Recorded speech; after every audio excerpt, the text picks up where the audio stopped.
Oh, and we are back. Happy Friday, everybody. Welcome back to another episode of The Good, the Mav, the Ugly. I am your host. Some of you might know me as Spencer. Some of you might know me as Mav. But if you're here, you know me as, yes, again, your handsome host.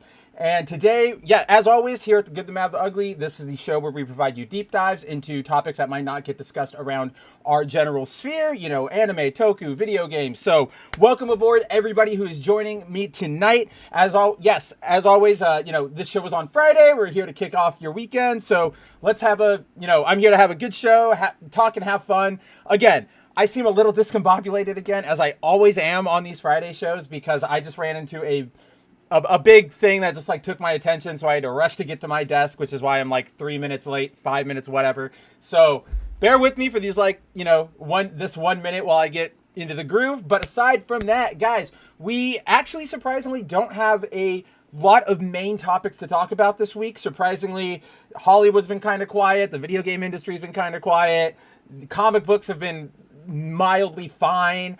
And I think the biggest topic, obviously, will be Mobile Fighter G Gundam and just generally talking about the Gundam series, because for those who do not know, it is the 30th anniversary for multiple Gundam series, and they are doing a bunch of new projects, and I'm pretty excited about them. We can talk about them, obviously, but before we crack into everything, I should pop out the chat proper so I can read what you guys are saying.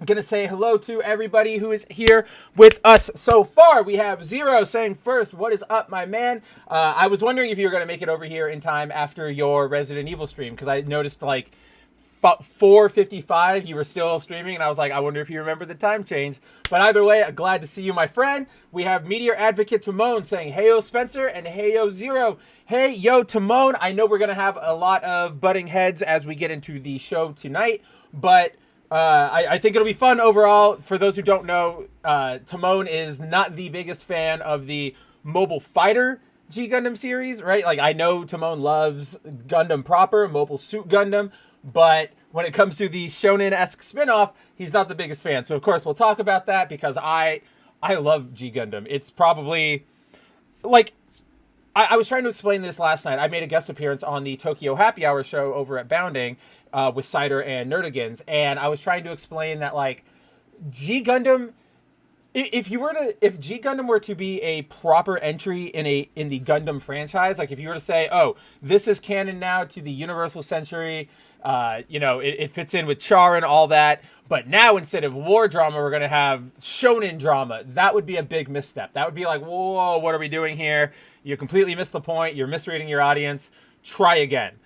But on the other hand, oh God, did I already lose my train of thought? Again, I'm super, oh, no, I'm back on it. But because it's sort of it's its own thing, it's its own universe, the whole Beyond project aside, because it's its own sort of thing, I think that makes it slightly, it's more digestible, right? Kind of remember, back in the day, before Marvel and DC and everybody started completely huffing multiverse farts, that was what we sort of did, right? We went, oh, let's take this concept and put it in a different setting, but it'll be an alternate universe. It'll be a completely different, its own thing, not related to the others, outside of general concepts. And I think that is what makes, oh, sorry, I got a text message. So I think making it its own sort of separate entity makes it, more digestible, more if you don't like it, you can not like it, but instead of getting super, what am I even trying to say here, guys? Again, I'm so sorry. I feel super discombobulated. Corey, what is going on, my man? Always a pleasure to see you. But Timon, I think that's kind of what I was getting at, right? Timon says people can still like G Gundam, I just don't. And I think that's sort of what the alternate universe thing, or how G Gundam benefits from being in an alternate universe, right? Is that, again, if it was made a core thing, you would be mad. You would go, I can't believe they completely screwed up the main core concept. But because it's its own thing, you can go, I don't like it, and I can ignore it, right? That is so. That's where we get really lucky with it. Oh, we have Andrew in the house saying, I adore G Gundam. My man, how is it going? Always a pleasure to see Andrew. Yes, I adore it too. It is, again, one of my one of my top animes, probably one of my top Gundam series. It is so campy, it's so over the top, it's so ridiculous that you really can't help but love it, right? So we'll probably get into that as we keep going. But yeah, I don't know about you guys. There was one thing I wanted to bring up because I thought it was particularly dumb. Shoot, I don't even remember anymore. Oh well. Again, like this is going to be a bit of a weirder show because for the most part, outside of like standard like trailer announcements, maybe it has been a slow couple of weeks out of the entertainment industry. We got some Captain America Brave New World news yesterday. I'll probably save that for the next 01 stream in particular because it's not really saying anything. Or you know what? We have nothing else to talk about tonight. I might as well just talk about it right here. So, the CinemaCon happened, right? And we got our first footage of the first public footage of Captain America Brave New World. And in the footage, you sort of, it reveals the central plot of the film, which is basically Sam is ordered or asked by General Ross, who is now the president-elect, to reassemble the Avengers. And in the process of that, somebody in the White House, doesn't want that to happen, and they're a double agent, so they try to kill the president, and Sam gets wrapped up in this plot, yada, yada, yada, yada, yada. For the most part, nothing really that interesting. It just doesn't... I'm not hyped for this movie at all. I don't really think... I like Anthony Mackie as a person, as a personality. I don't know if he's got the gravitas to be a leading action movie star. Plus... Sam and the MCU, it's just, we all know how forced it is and how weird it is, and I've never been the biggest fan of Falcon Cap. So all that aside, my biggest takeaway from the new footage was Sam's new mission is to reassemble the Avengers. And normally I feel like a statement like that would have inspired hype in some people, but when it comes to, at least me, and I'm sure most of you out there, I don't who's he even going to recruit? Like, I know Jacob and I have been talking about this for a long time on various streams, right? Is who the hell are the Avengers going to be? We've got of the core people who are still around, you've got maybe Thor, you've got Spider-Man, you've got maybe Hulk if they want to spend the money to budget him out, which they haven't really been wanting to do lately.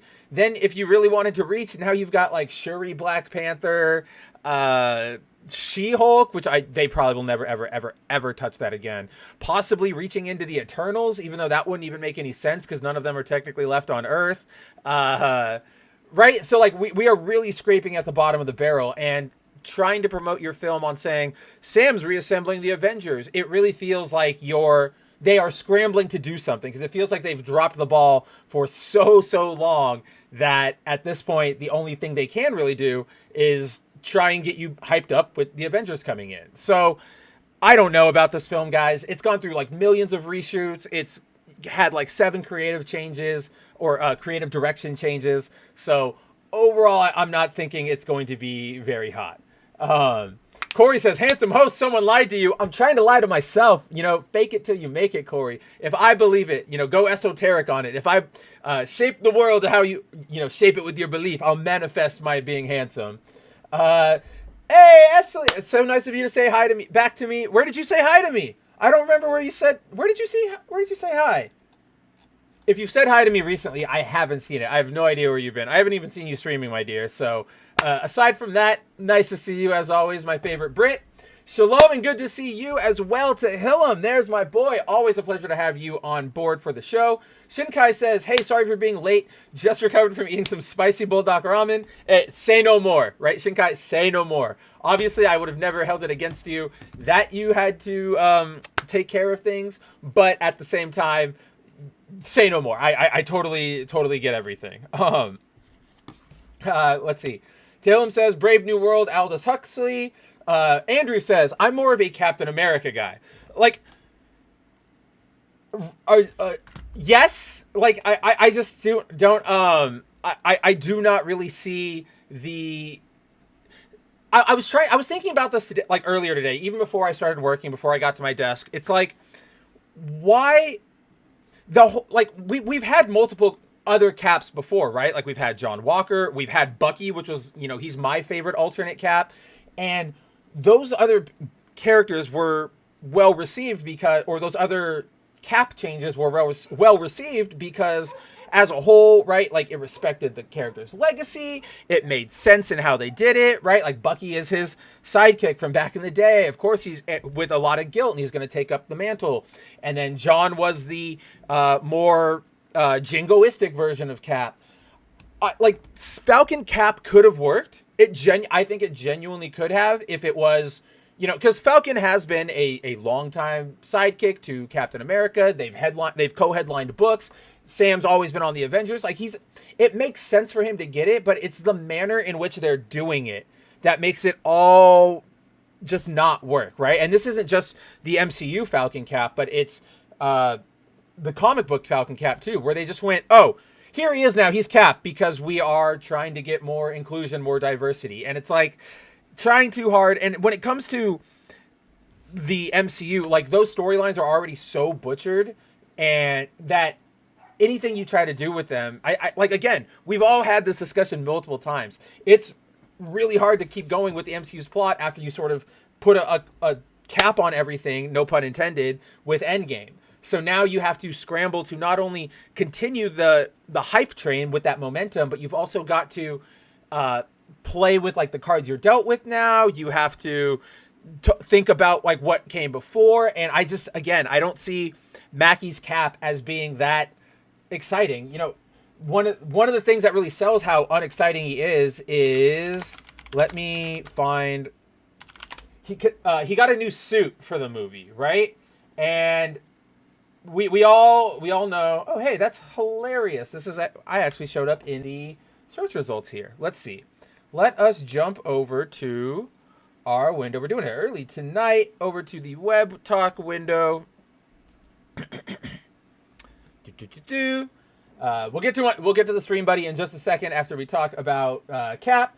But yeah, look at that. That's me. That's our article right there in Google when you search Falcon Mackie Cap suit. But we all remember this suit from Falcon and the Winter Soldier. It's a near recreation of the Falcon Cap suit from the comics. Looks really, really bad because they did the weird non-helm thing. It's not great, right? Like you could have done so much better. It's not that great. But in the new movie, they're giving him this blue. It's essentially like the Winter Soldier Cap costume, but with slightly brighter colors and wings. And I'm just like, this is so uninspiring.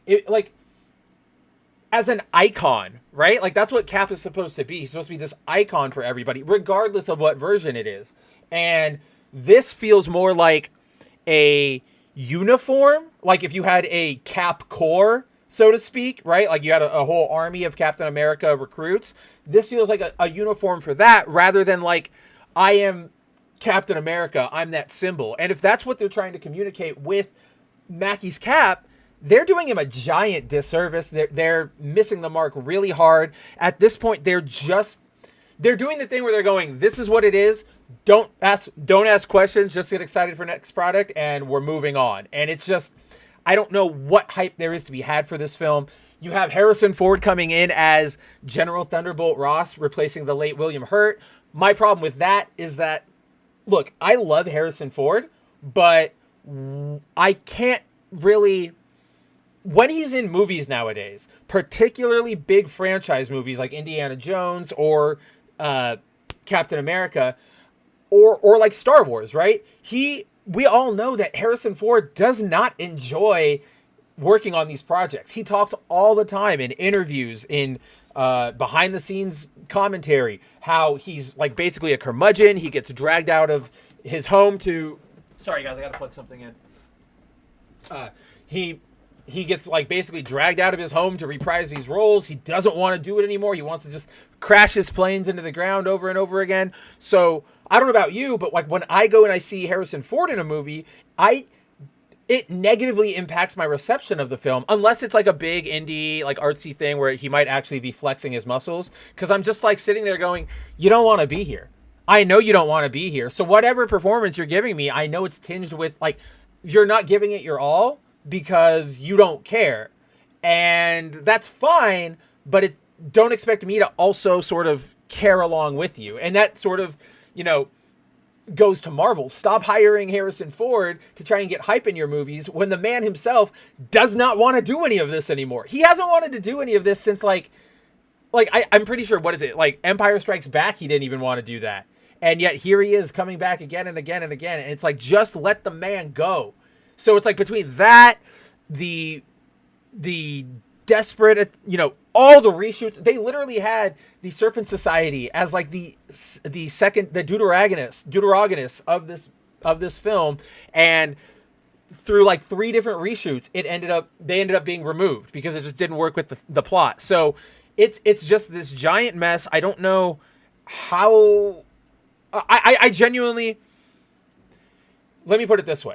There is a way, there obviously is, right, to execute a Falcon, like a handover of the identity of Cap to Falcon and making it hype and continuing everything off, right? Sort of, you know, maybe Cap's old enemies come out to play and they want to take out the new Cap. And so, you know, you have that juxtaposition, da-da-da-da-da. Unfortunately, the way the MCU has played out, that we don't have it anymore. That opportunity has passed us long by. Again, shout out to Mackie. Love the guy. He's very personable. I love his interviews. He's very fun to, you know, listen, talk, and sort of follow as a person.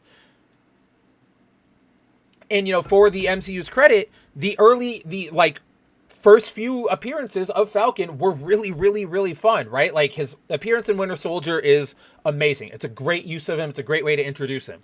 His role in Ant-Man was a great way to keep the MCU interconnected. It gave you just a little, you know, hint that everything's all here, but you didn't have to see Iron Man and Cap to get the Avengers link. It's like, oh yeah, Falcon's here sort of watching over the place while everybody's out doing everything else. And then, of course, everything in Civil War, or I guess, you know, 4 appearances, because you got Civil War, then the Avengers duology at the very end. You know, good use of him. It's just what it was, I think I just landed on it, is that it very much feels like they weren't truly building that up to be the outcome. That where Sam gets the shield, right?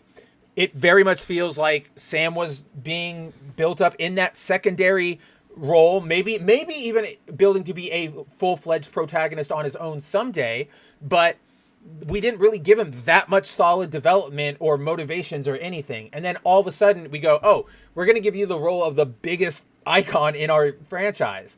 And that right there, you just go, what? Why did we do? Like, well, that doesn't make any sense. And right from that jump, you've sort of poisoned the well. And of course, there were opportunities, there always are, for a great creative to come in and sort of whip everything back into shape. But it's not happening here. And so good luck to Brave New World. I don't know what the point of this movie is going to be anymore. Let's see. I noticed that some of you have been talking. I know I went on a little rant there. Let's see what you're all up to.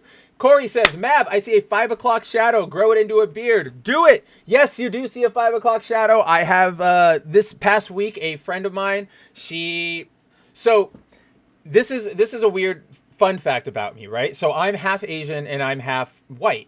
And from my white side, for some reason, even though we are not Irish, there's like some far off distant link in there, but I grow a red beard. Like, you guys know Yukon Cornelius from, watch, check this. From the Rudolph movies. This is what my beard grows in like.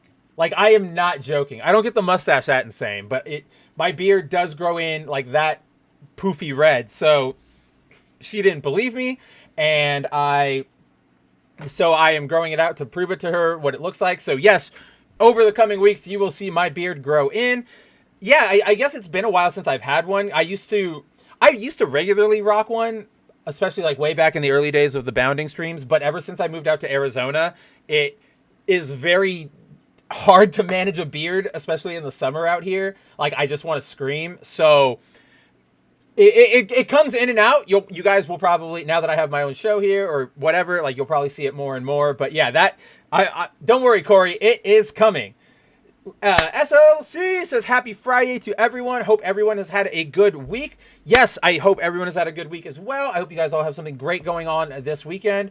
My week, I'm just gonna. This is my show. I can do a quick divergence. This week has been rough, or rough is the wrong word. Rough implies a lot of struggle. It's been busy, right? I've just had like a lot of errands to take care of, car stuff, bill stuff, like pickups, just groceries, all that stuff. I've had a lot of stuff on the bounding, like on the administrative side of bounding to take care of. You guys may have noted, again, it's a bit of a slower week, but over the past like 2 weeks, my output has been like 2 or 3 articles lower than I normally would do throughout a normal week. That is because we are working on a bunch of things behind the scenes with bounding, with our content output, with our YouTube. Stay tuned. It's going to be a lot of fun. There's a lot of cool stuff coming. But yeah, as the big boss man over there, I have to stretch my attentions between everything. So that was just a disclaimer. But aside from that, yeah, it's been a week. I'm excited for the weekend. This is like the first weekend in a long time where I have no plans. Like I can sleep, I can just hang out. So I'm excited for it. I hope you all have something great going on. I'm sure you guys will let me know. But yes, happy Friday. Andrew says, comic fans hated Bucky Cap originally, but for the MCU, he made way more sense. So, yes. So you are not, like, what do I want to say here? I want to acknowledge that, like, you're right, but I think there's an asterisk to that particular sentiment, which is, there will always be, right? Like, I'm not saying anything revolutionary. I'm just setting up the thesis of my next point. But, like, there will always be fans, or let me rephrase that.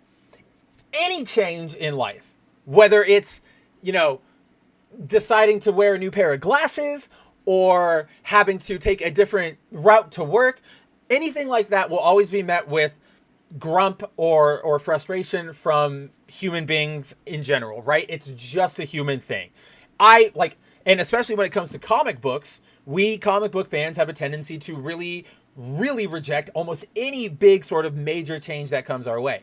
I'm not the worst of them. I'm not like one of those people who goes Golden Age only or Stan Lee only, but I definitely admit that there are times when I go, this is stupid, like do not change this, and maybe I'm being a little over dramatic. Like that's just a thing in comic bookdom. So I remember the Bucky backlash.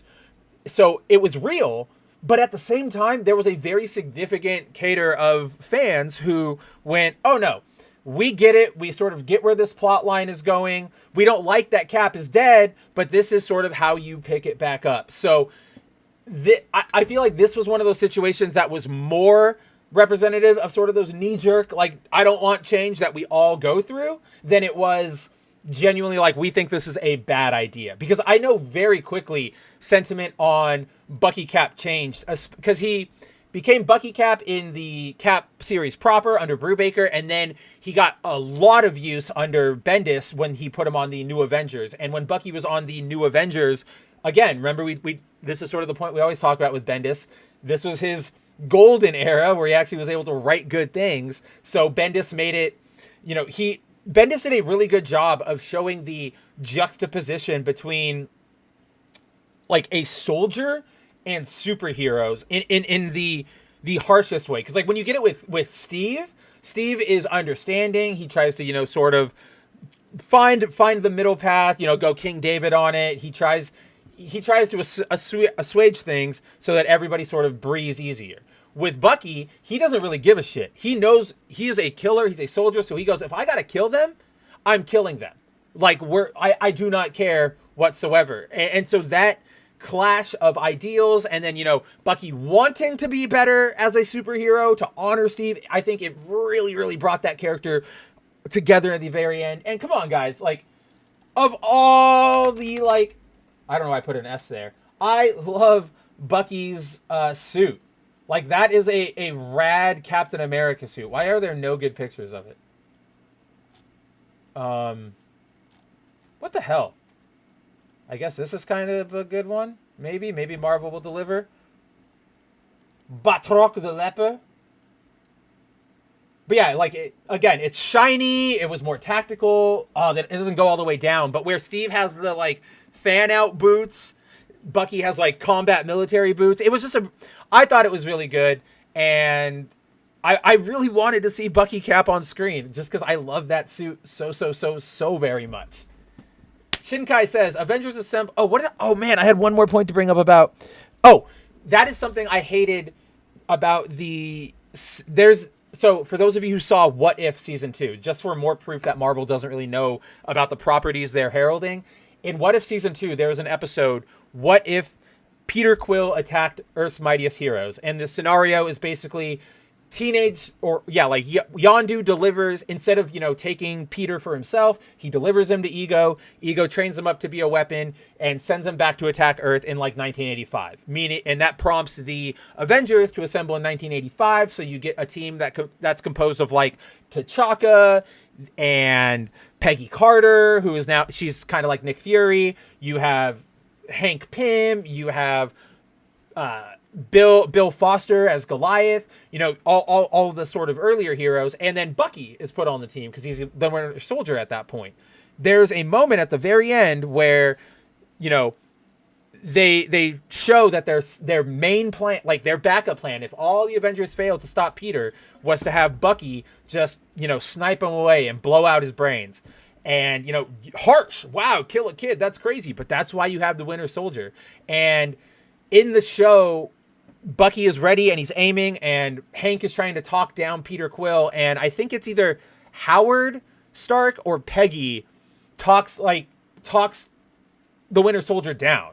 They're like, remember what Steve would do, remember who you are at heart. And it's like, at this point, do you guys not remember the whole thing with the Winter Soldier was you can't, once you like do his phrase and you activate him, he does his mission until it's over? Like, that's the entire point of all of this. Even when he got, like, the whole thing with Steve in Winter Soldier eventually wasn't that he just decided, oh, I'm going to be good, or, oh, my mission's over. It was that, like, Steve, they clamped his arm down. They captured him. There was nowhere for him to go. Steve had him by the balls, and that allowed them to sort of work on him and try to get through to him. It wasn't just, like, an immediate, like, believe in yourself. So yeah, like I miss this Bucky. I miss Bucky Cap because I think it did really well telling a story of like soldier versus superhero. Avengers Assemble going to get the same reaction as when Star-Lord first introduced himself. Oh, are you saying that, Shinkai, when Sam says it? Dude, when Sam says it is not going to have the same gravitas as when Cap said it. Also, side note, I still am not a fan. Like, that is the one thing that bugs me about that entire Endgame scene. It's one of my favorite scenes. As a comic book dork, right? It is one of my favorite scenes to watch. I will admit, like, I feel the hype when it happens. I love seeing everybody come out of the portal. I love just seeing all the characters, even like the side characters, like M'Baku and Pepper and everything, all coming to this final fight. Sort of this big celebration of the MCU. Absolutely love it. But the fact that when Cap, he goes, Avengers! And he grabs the hammer, and then he just goes, assemble. That kills it for me, because I feel like, because then Thor yells, and that's what sort of does the real battle cry. But imagine if he, like, boomed that out, like, Avengers! Assemble! Like, that would have been way cooler. Who was he expecting to rally with the whisper? Again, a nitpick, not a big thing, but that's always bugged me. MCU is done, says Timon. Only a hard reboot can fix it, and none of this thing of starting in the 60s bullcrap. And that's what Corey says. Well, I gave up on the MCU. Last one I watched was Spider-Man. Whoa, I jumped really far down there. I think you guys are right on point. We know that is... So there's a rumor going around right now that... So there's a Twitter account called Marvel Updates, and it, posts regular Marvel news, no surprise. But last week it made a tweet stating, Marvel's current plan is to reboot everything with Secret Wars. Now, they provided no specific source for that claim. Like, it's not necessarily a new scoop. It seems like they're sort of just reiterating or speculating. But if you dig a little deeper, go to like Bounding Into Comics archive, or especially Cosmic Book News's archives, shout out to them. They they oh my gosh, what am I trying to say? We have all covered, all the various rumors about that basically suggests that's what's happening. Secret Wars is going to end with everything collapsing into a new timeline. All the old Netflix Marvel, Agents of S.H.I.E.L.D., Lou Ferrigno Hulk, Daredevil, Ben Affleck, the I don't. Oh, the Spider-Verse movies, apparently. Like, in Secret Wars, apparently Miles and Gwen are supposed to make an appearance in their animated form because fuck it, why not? This is the point we're at. And so, yeah. I think that's what Marvel realizes at this point, too. I just don't... I think... So what I was going to say there before I pause is, like, I don't think they can do that, though, without sort of just getting major flack from fans, without sort of admitting defeat. And at this point, I just think that's what they have to do. I don't think any amount of dodging around things or promising resets or reboots, like you guys were saying, none of that's really going to matter at this point, unless you just go, okay, we are starting over from page 0 because we completely screwed this up. And I think that, again, you guys know this if you've followed me or talked to me or watched me on any stream. The number one thing I think that this entire world could benefit from, particularly like these industries we love, is just a little bit of damn humility. Just, I think, it would hurt them. They would take a hit to their pride and go, yeah, we screwed up. The MCU, it was great, and we fucked up. It would hurt, and they'd have to wear that egg on their face, but it would do so much in bridging goodwill with the fan base and getting audiences interested again, that I think it's just for the better. Come on, guys. Like, come on, Feige. Come on, Marvel. Like, it's okay to be wrong.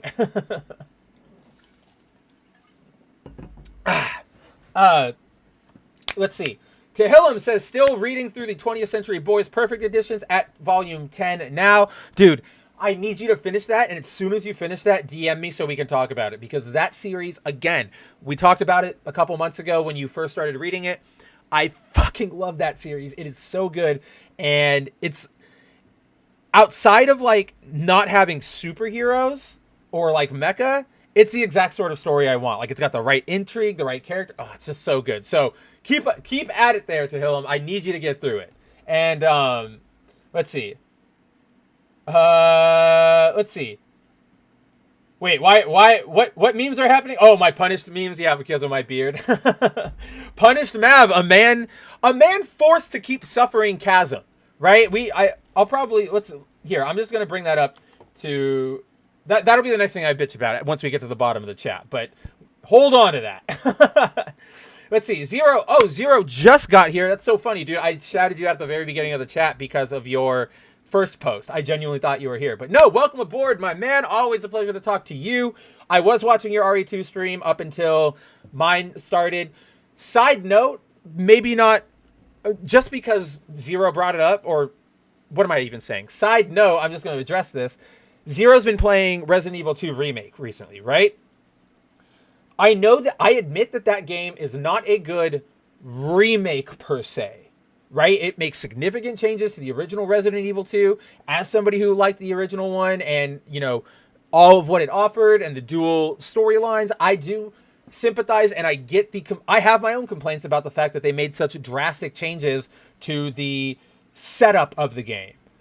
That said, RE2 Remake as its own game, it's one of my, like, top games of all time. I cannot get over how beautiful the game looks, how well the game plays, all of the challenge it offers, not only in its story mode, but it's I forget it's not mercenaries mode, but the other mode where you have to do, like, the side missions. Maybe, like, it's just so good. If you have not played RE2 Remake, play it, like, right now. It's the perfect mix of, like, real linear game and arcadey. I love that game so much. That was also one of I think I've mentioned this before, or I've at least told Andrew's Discord server, so people like Corey, who might have seen it, Zero, Adam and Reeves, sometimes they stop in on the stream, but you guys, if you're here, you might have seen it. But that was my pandemic game, right? Like, when everything locked down and we all had to stay inside, and all we had to do was sort of just sit around waiting for constant news updates regarding, like the Fauci conferences or the Trump conferences or whatever, right? I was just playing that game. And it's so funny because they chose for some reason out of nowhere to portray like the opening cutscene in like live action. It's a live action sort of mini web skit that opens up, all the reporters talking about, oh, there's an outbreak happening. Oh, everybody stay inside your house. And I'm just like, I chose a very relevant time to play this game. But no, I love that game. When I got it again for PC, modding that thing opened up an entire world of new possibilities. Play that now if you have not. Let's see. Zero says, I decided to play RE2 Remake, and Capcom decides to shit on their players with their mission statement on localization. So, I don't know. So let's talk about that real quick while we're on the topic of Capcom, right? Which is, for those of you who didn't see it, earlier today, let's see, I can go to Bounding. I just wrote about it. Earlier today, Capcom made a giant post out of nowhere talking about localization and, why we support it, why our team does so good. They praise it. It is so here's why I sort of don't react the same way you do, Zero. You're going, oh, they're shitting on their players. They're attacking their players. I don't think that's what this is per se. And it's very important to make that distinction in intent. This is not them going, I'm sitting here today and I want to go tell all the players to go fuck themselves. That's not what this is. That is a byproduct sentiment of what they're doing, but that is not their intent. What their intent is, not that it's any like better per se, but they're trying to defend their own actions. They are more trying to go, hey, everybody's crapping on our localization. This is why we do it. So it's dumb, absolutely, but it's also sort of the standard PR thing where we've heard out from every studio all the time. And it also, like, this is not the first time they've come out and bragged about or talked about how much they lean into localization, right? There was the I added it in here. What was it? Like a few years ago. They made that statement about, direct, like, one-to-one translating Japanese games could be harmful to the end product. And it's like, okay, you guys are clearly in the Kool-Aid. Have fun with that. To me, this is just one of those statements where you go, all right, roll my eyes. Of course, this is what you guys are doing. And we move on. And so, like, this is not, to me, a direct attack. This is them defending the stances they made, which, again, I'm not defending them. I'm not saying it makes it right. I'm not saying it makes it any better, but I'm just saying it makes it really hard for me to sort of lose my pants over this one. It's bizarre. It's dumb, but we're going to keep seeing it. We're not at that point yet. Like, I think that's what it is. I've accepted the reality that while things are getting better in terms of censorship and localization, well, maybe not localization, but censorship and like all that stuff, we're getting better. We are not at the point where we can declare a victory yet. So to me, this is just more of like, yep, of course the enemy army has dug in. What else are they going to do? Are they going to let the other side just run rampant and win? No, it's going to take some convincing. It's going to take hitting them in their wallet. It's going to take so on and so forth. So that's all I really have to say about the Capcom statement. It's dumb. My concern with it, the point I want, the thing that gets me more about it is that they didn't need to make this statement, right? What am I trying to say here? If, we know they have localization teams, and obviously you can go there's probably, like with any company, there are corporate documents explaining what they do and investor relation pages. And if that's all on there, fine, we understand that. It's like, it's a sort of like an about us, right? That's sort of like a passive existence. This is jumping directly into a conversation, trying to make a point, right? And I think it's dumb because, look, I feel like everybody who's making these public statements for these companies, especially when it comes to localization teams, they are either being disingenuous or they're not completely informed on what's going on. Because if you go through what Capcom says here, a lot of it is, outside of we got to make sure character designs are culturally sensitive, or we got to, be inclusive through our language. Aside from those sorts of things, they say a lot of the things that we all here regularly talk about and to an extent understand, right? Like sometimes a sentence might need to be changed a little bit because the exact words don't line up and you're just trying to convey the meaning. That's not to say you take a sentence like, "Oh, I'm hungry," and you go, "Whoa, duders, I could totally get some snacks on right now." It's not that, but it's something like, instead of, "Oh, I'm hungry," going, "Man, I'm starving, I haven't eaten in a long time." Something like that, right? Like those sorts of things are the acceptable levels of localization.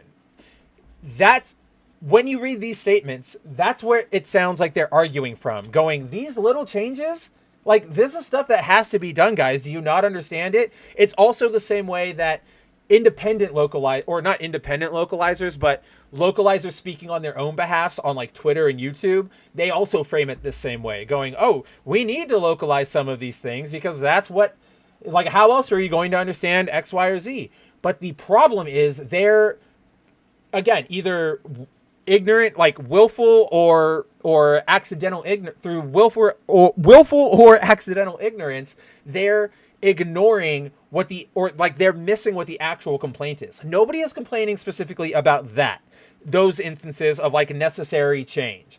If you are, you need to breathe, because I don't know what to tell you, man. It's really hard to translate a character that represents a sentiment, right? Like a kanji, into a romanized word. Like, it is tough. It is very, like, again, localization is an effort that does need to be done to a certain extent with these productions. Otherwise, you get a lot of, like, if anybody here played Digimon Story or Cyber Sleuth, and the next one, what is that one? I forget what the next one, the sequel is. But those games have really bad localization in the sense that there are typos everywhere. Sentences just don't make sense.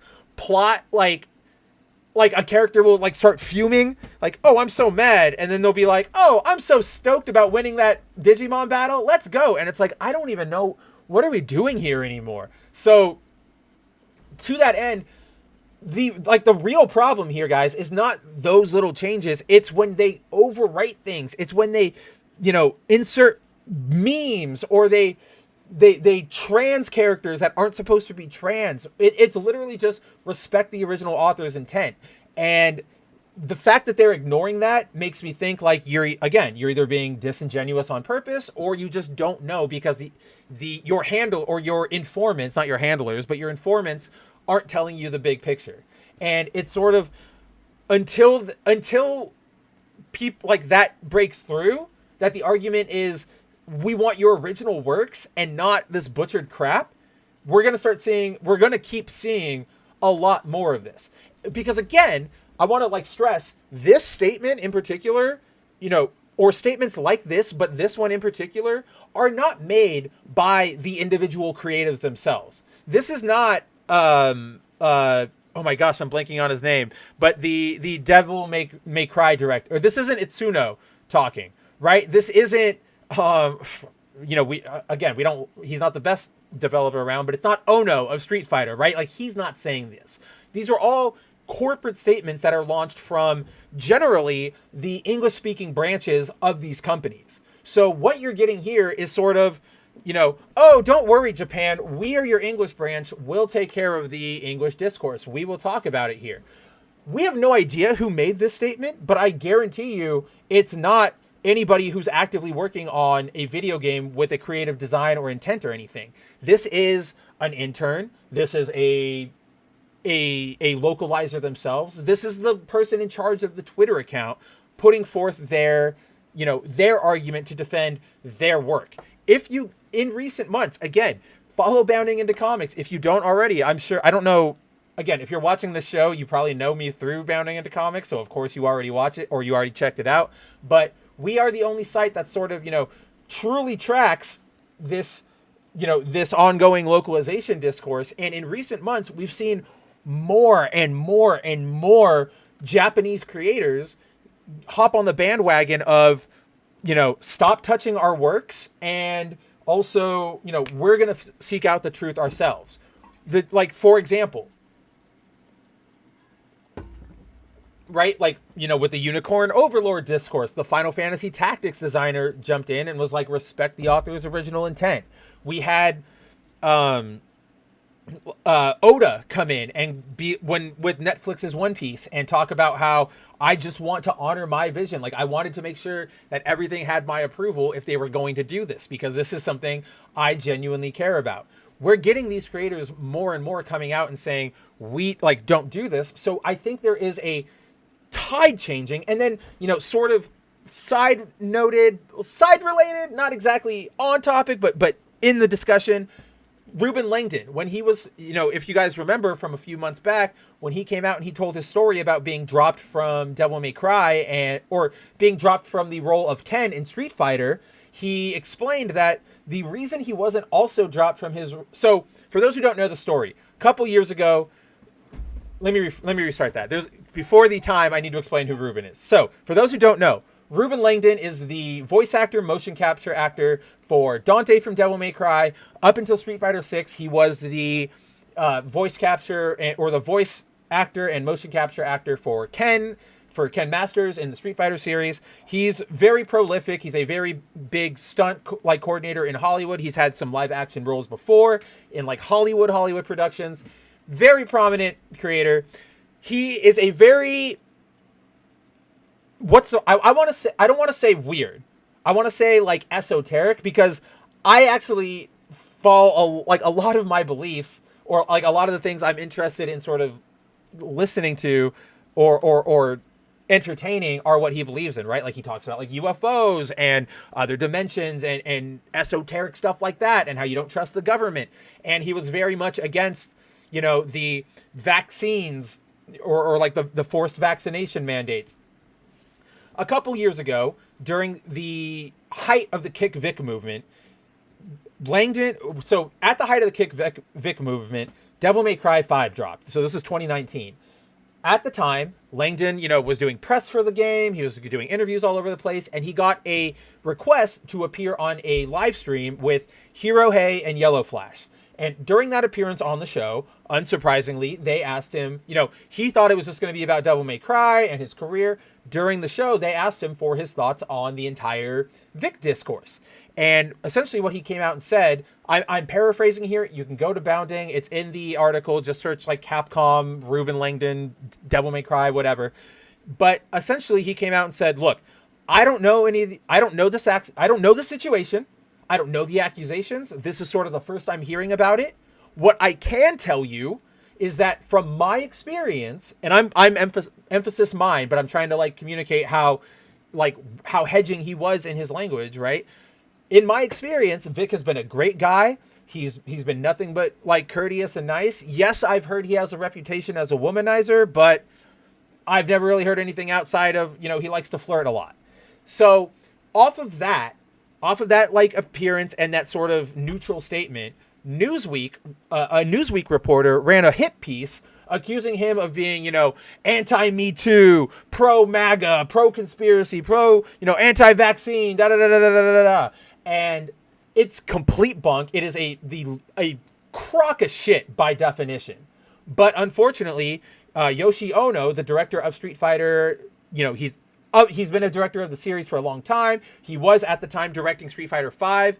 He got wind of so people in America started sending Capcom official email accounts, press accounts and stuff, hey, have you seen this about Ruben Langdon? Is this your guy? And it eventually got up all the way up to Ono, and Ono flipped his fucking shit and went, I don't want to be associated with him. Get him out of here. I don't want him on Street Fighter. And that's why in 6, Ken is now voiced by somebody else. It's some other guy. I forget who it is. However, at the time, Ruben even went and he tried to explain, this is not what it was. Let me talk to you. And Ono was like, abso-fucking-lutely not. I do not want to hear from you. Fast forward, a couple months, like a year or so later, Ruben gets a phone call from Itsuno, the director of the Devil May Cry series, and he goes, "Hey, can you come over to Japan? We're going to be doing a special edition. We need to film some, commentary, some more moves, some extra, costume stuff. You got any time in your schedule?" And Ruben went, "Wait a minute, I'm still Dante?" And Itsuno was like, "Yeah, why wouldn't you be? Like, get your ass over here. We got it. Like, this is on schedule." And Ruben went, "I thought, like, what about the whole Newsweek hit piece? Like, everything that came out with that?" And now, bringing the whole story back to the point, Itsuno straight up told him, like, we heard about that, but we looked into it. And we like, the entire Devil May Cry production team looked into it, and we all recognized it's bullshit. And I put my foot down and said, "No, he's Dante. Now get your ass over here and film more stuff." So all that, like, to that end, there's clearly an awareness growing in Japan of this crap. And it really is going to take movement from Japan and Japanese creators to really, really, really start, what's the right word? Like, clearing out the industry of this infestation, so to speak. And unfortunately, like, how do I'm trying to think of how to say this respectfully. Sadly, I think that there was a, what am I trying to say? God. To that point, that it's got to be Japanese creators moving the needle and opening up the discourse, right? And pushing back. I think we unfortunately just saw what I would probably bet will go down as a catalyzing moment in this entire situation of localization and overriding creators' intent, which is very, very tragic, very, very sad. Pardon me. There is a manga called Sexy Tanaka-san, right? And it's basically this really fun slice of life story about a belly dancer, like a Japanese woman who enjoys belly dancing. She gets a job in an office setting, and wacky hijinks ensues as she tries to open up her coworkers to dancing and introduces them all to a bunch of different new stuff. And it's a very cute story. Sort of what you see is what's on the tin. There's no soap opera twists or random shonen moments. It's a very fun story, right? Like, I've read the manga. Last year they decided to start producing a live action series over in Japan. So I want to say it was TV Asahi. It was either TV Asahi or Tokyo TV. Can't remember. Don't quote me on that one. It's really not that important. But whatever studio it was that was adapting it, the mangaka came out and said, "Look, you want to do an adaptation? Cool. I'm all about it." Sorry, I needed my water. She came out, she said, "I'm all about it, but here are some ground rules." And she basically laid out, follow my manga to its, like, exact details and do not make any changes. If you have to make changes, again, talking about the things we mentioned before, which are the necessary changes, if you have to do something like that, you must talk to me. You can't, I want to have final approval on everything that goes out here, because this is my work and the series isn't even finished yet. So I want to make sure everything sort of lines up. They initially agreed, said, "Totally fine. Come aboard. We'll do exactly what you want." And then at the last second, they started changing everything. They started overriding her. They made several significant changes to the script without consulting her. And in the end, the stress, the betrayal, just everything was too much for her to handle, and she ended up taking her own life. And in that aftermath, you had a lot of mangaka coming out going, "You all need to shut the hell up. Like, how dare you, respect people's work."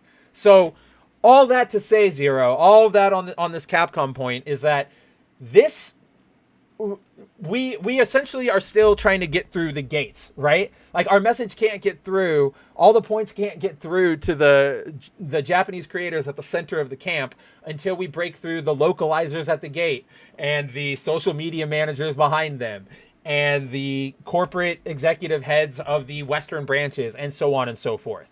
In that metaphor, right, the attack has to sort of come from within. So it has to start from behind enemy lines, from Japanese creators, to go, we need to push back and go, no, we need to put this down. And so slowly but surely, again, remain vigilant, always call it out, but also that's just kind of where my take is, what we're doing right here. Let's see. Oh man, Eccentric Banana, what is going on? Nice to see you, buddies. Yeah, sorry, I'm getting back to the chat now because I sort of went on that longer-ish rant. Oh, hey, Flex is here now. What is going on, my friend? Wow, there's a lot for me to get through on here. Let's see. Yeah, Flex. Disney Marvel, despite all the flops, can't accept that the MCU is done, overdone, in fact. Well, that's the thing. We've talked about this before, which is like, you know, or what am I trying to say here? Sometimes stories should end. Like you people like the West. It's a particular problem. You know, I've said for a long time, multiple times, that the MCU is starting to take the worst lessons from comic books, like its source materials, where you have rotating creators and storylines that don't really go anywhere and just cameos and cameos and cameos, and you start going, what, you know, you try to keep one-upping everything, and then you've got crossover after crossover, and you won't understand this crossover if you don't watch that one episode of this one series, and you won't understand that series if you don't watch this one webisode of a random ass, like, it's awful, right? The MCU, and that's like a Western comic book thing. I always point to, you know, like manga, they, you know, you have your story, and save for things like, you know, comedy series, like the, oh my gosh, I'm blanking on it, but the Policeman one that I always talk about in various servers, like comedy series or whatever, those can go on forever because you can kind of always just play with whatever scenario you want. But series that tell actual stories, they come to an end, and everybody can go, that was great. Now we move on. But Marvel, like, the Western industry doesn't want that to happen because more than anything, unfortunately, the Western industry more than the Eastern industry is motivated by profit and money. So they're more concerned with how can we profit off of, you know, Spider-Man rather than giving Spider-Man a truly good story. How can we merchandise him? Bring him back to life. Reboot him. Give him a new #1. Hey, give his identity to somebody else. Hey, he's temporarily dead now. Hey, he's taken over by Dr. Octopus, right? Like, they can just keep building on that. And that's where we're at with the MCU. And it really just needs to end, give it a breather. Like, it really should have just been, I think you mentioned it, Flex. Yeah, Deadpool and Asshole is the closest thing to bringing back my interest. I think if they were really, really smart, that would have been their end. Like, do that, let the MCU rest, and then let people forget about it, and then you either reboot it, or in 5 years, you drop a Super Bowl teaser trailer that shows the A logo, and you tease like, yeah, that's right, we're getting back to the Avengers. We're checking back in. Are you guys ready? And yeah, the rosters will be all different, but I think we again, another thing we always talk about is limitations inspire the best creativity. So if you have, if we do that time skip and, you know, the executives go, oh, but now we can't use Kamala or we can't use Sam, blah, blah, blah. It's like, you can, but you got to be smart about it now. You use them maybe as a mentor to introduce a new generation, whatever the hell. Maybe Kamala is now, you know, again, playing with the cards we have, not trying to boost her profile or anything, just sort of playing as if I'm in the writer's room. Maybe Kamala is now one of the leading superheroes in the world because it's been 5 years and now she's a full, you know, she's 19 or 20 and she can go out on her own. Like, there are so many things you can do with those limitations instead of just going, use that and use that and use that and use that, and we're going to do that and we're going to do that and we're going to do that. So I'm right there with you, Flex. Right there with you, Flex. Volume Dealer says, now the rumor is that Daniel Radcliffe will be the Patch Logan in Deadpool. I haven't heard that one. Last one I heard was that it might be Cavill, but that is more just based on the speculation that Cavill is apparently playing a variant in the movie. So we'll see how that all pans out once we get there. Daniel Radcliffe as a Wolverine does not make sense. And I've seen his more like berserker appearances in things like Guns Akimbo and that zombie body movie, and he's not the hack and slasher. He's just not. Ravul says waiting for RE5 remake. Probably never gonna get it, obviously, because Capcom is too much of a wuss to remake the game because, black people, which is like, if you want games in Africa, that's what's gonna happen, guys. I don't know what to tell you. Aside from that, I don't even know if RE5 Remake necessarily needs... Again, I'm not a big fan of remakes.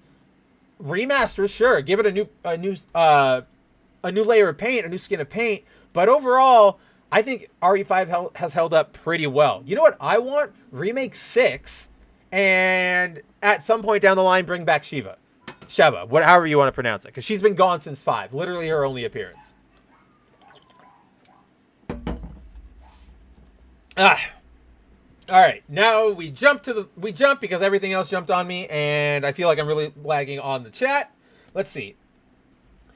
Base DMC team, Zero Dozer saying, Itsuno deserves my respect for not falling for narrative. The localization wars have just reached a breaking point. So, yeah, like, I don't know if we've hit the breaking point, but we're definitely seeing movement happen. 100%. Let's see. Timon says, Agents of S.H.I.E.L.D. did somewhat right. The movies affected the show, but the show didn't affect the movies. That way it doesn't feel like you have to do homework to watch the movies. Yes? Okay. Timon, you are right, but I have a separate thought on that, right? So I want to first say, like, you were right, Timon. I agree. It was a very smart move for them to do that.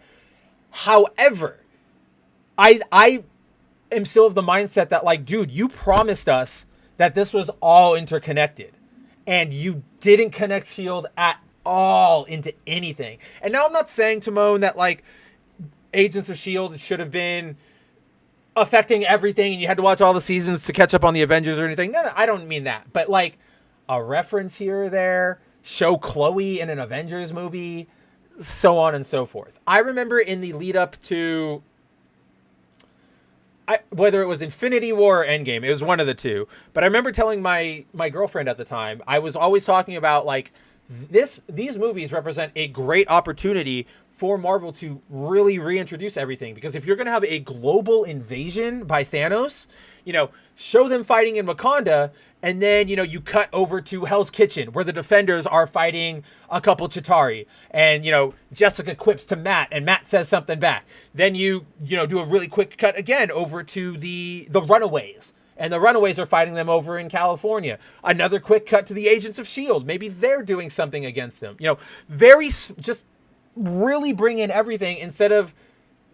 The more they disconnected projects from the main MCU, the more you could notice they were losing the core concept of the MCU, which again goes back to that comic book thing, which is like the MCU sort of promised, here's a streamlined thing where you're going to get all these characters and it's all connected, but you'll be able to follow it pretty simply. But then once you start decanonizing series and saying, oh, this one is canon, but it's also not, that's where shit starts getting loopy. And that's where I think things started going off the rail for that concept.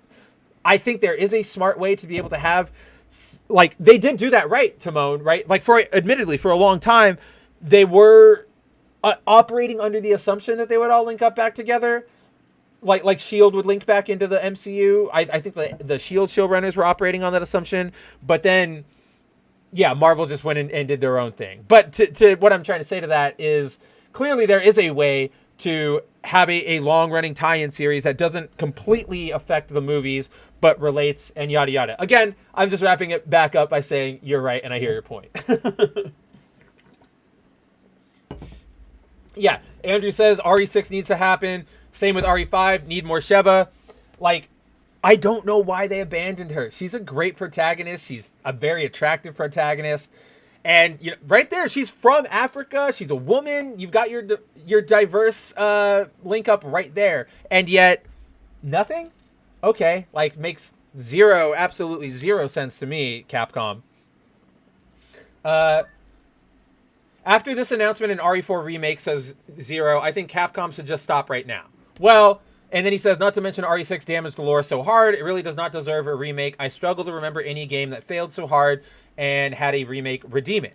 So, I'm of two schools here, or not of two schools here. Let me just get into it. They're not first of all, they're not going to stop. That's just an unrealistic thing. They're not going to stop making games. They're going to continue making games no matter what. With like that's just an unrealistic ask. As for RE6, yes, RE6 damaged the lore, but if we continue on in this like remake line where everything is being redone and having sort of slight changes made to its narrative, for example, I'll raise the. I'm going to take these off because the battery died on them, and so now I can just talk to you guys. But in RE4 remake, for example, Luis is now in the original, he was just a Spanish cop who kind of got caught up in everything.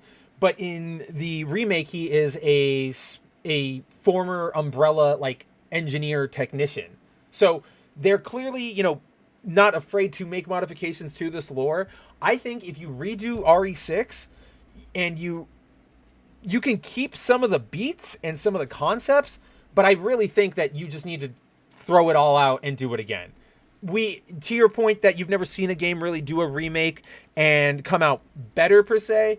Well, I don't think a lot of games have ever really been developed with that approach, right? Yes, we've had, remakes and remasters that say we want to improve on the controls or the graphics or the gameplay, but we've never had anybody go, that game was absolute dog shit and we need to try again. Like, we need a full retry of this. So if Capcom did that with 6, I think, again, it's another case of just eat some crow and you will earn so much goodwill back with fans. Even if that one, fails again, if you can start just admitting that you are fucking up and maybe try to do better, fans are going to respond at least positively. You'll have more responses that are, oh, I'm interested, than you will out of Dozer, right? And yeah, Zero, I am also personally sick of the modern remake trend. We're going to eventually hit the end of it, right? Like once every game from the PS3 is brought up to HD. But I really need it to happen right the hell now. Because I want more new stuff. I want more new experiences. And the old games are all still hold up pretty well. To me, the Tomb Raider 1 through 3 remasters are like the perfect way you do things. You don't make a brand new game. You don't try to add new things per se to the structure. You just, clean it off. You give it a new coat of paint. You make sure everything is screwed in a little bit better control wise, and you throw it out there and you go, remember these? There you go. Like, these games are great. So yeah, I'm right there with you. And then I hear the debate between you and Andrew, which is RE4 remake never needed to happen. RE4 remake is better than the original. I haven't played the remake yet. It's in my backlog. I have 4 billion things to play and get through before I get to it. But I am divided on it because I have heard from everybody who has played it that it is absolutely incredible. Obviously, Andrew's in here singing its praises. Tyler Vale, a friend of ours, still technically on Bounding staff. He's sort of taken a backseat for a while, but he was reviewing video games for us for a while. He reviewed it. He loved it. He gave it a near perfect score. Like, people do love that game. And I've heard it, and from what I've seen, it does play really well, and I'm excited to play it. But I again am with Zero, where it's just, I think my aversion to it is not the RE4 remake itself, but just remakes in general. Like, I just don't want a remake anymore. I think I'm opposed to it on principle grounds. Again, I'm gonna play it. I haven't avoided it for any reason outside of time, but I think RE4 remake is just a flashpoint that's always going to be debated in that sense. Yeah, Andrew says the original RE4 was my favorite in the franchise. It's mine. It is also mine as well. Obviously, like, I will never be okay with the narrative changes to RE4 remake, like taking away some of the voice lines, changing the dialogue, because you guys know me, I'm completely anti-censorship, but even more than that, I think that campiness was, that over-the-top ridiculousness, that B-movie camp was part of RE4's identity, right? Like, the ballistics and making fun of Salazar and making really bad passes at Hunnigan that she just ignores. it's all action movie camp that really sold this idea of Leon being this lone protagonist going in to save the president's daughter. It all sounds like an 80s movie, so it all worked. To me, taking that stuff away and trying to go more serious with it, I can see what they're doing. Again, it's what I was referring to before, where they're sort of trying, with the remakes, they're trying to make everything more cohesive. But on a whole, I would rather have more unique identity games, like games that lean into fun and having a unique identity, like the original RE4, over the overtly serious streak we're getting now with games that are trying to be way cinematic, right? Again, not a ding against RE4 remake. I just have it's my preference in direction.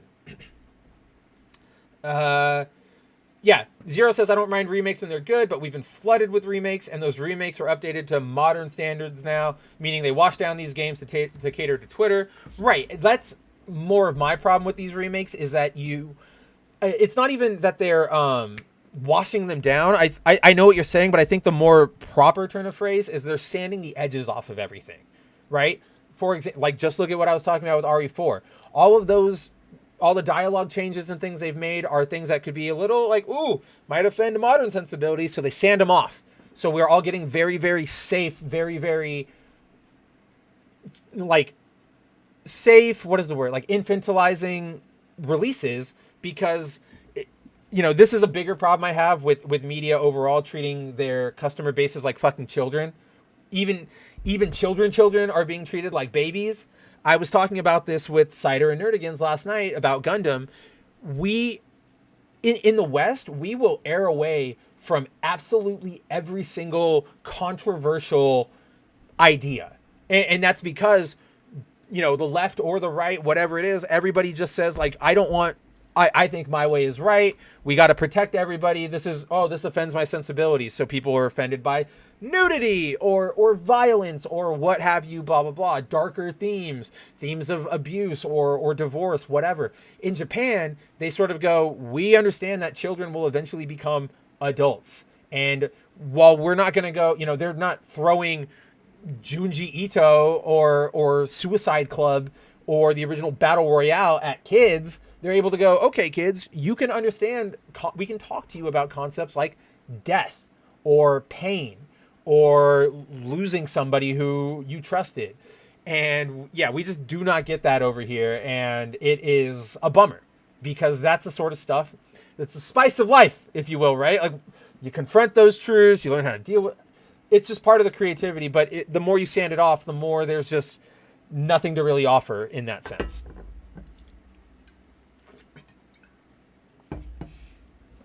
Wolf says, fair enough. I loved the camp of the original, but I prefer the remake at this point after multiple playthroughs of both. Again, that's why I'm like, I hear you, and I'm sort of with you there, where it's like, I'm not, and I think you guys, as my viewers, you guys have all seen this look before. You've seen me hit this crossroads before. You can see the sort of battle I'm having in my mind over what I want to say, or like how I'm trying to describe the remake and the original RE4, because again, it's sort of like I want both of them to coexist, because I feel like they almost go for two different things, where like the original RE4 is that camp over the top action movie thing, and then RE4 remake is that is part of that Capcom trying to realign the entire franchise into a specific, more serious tone.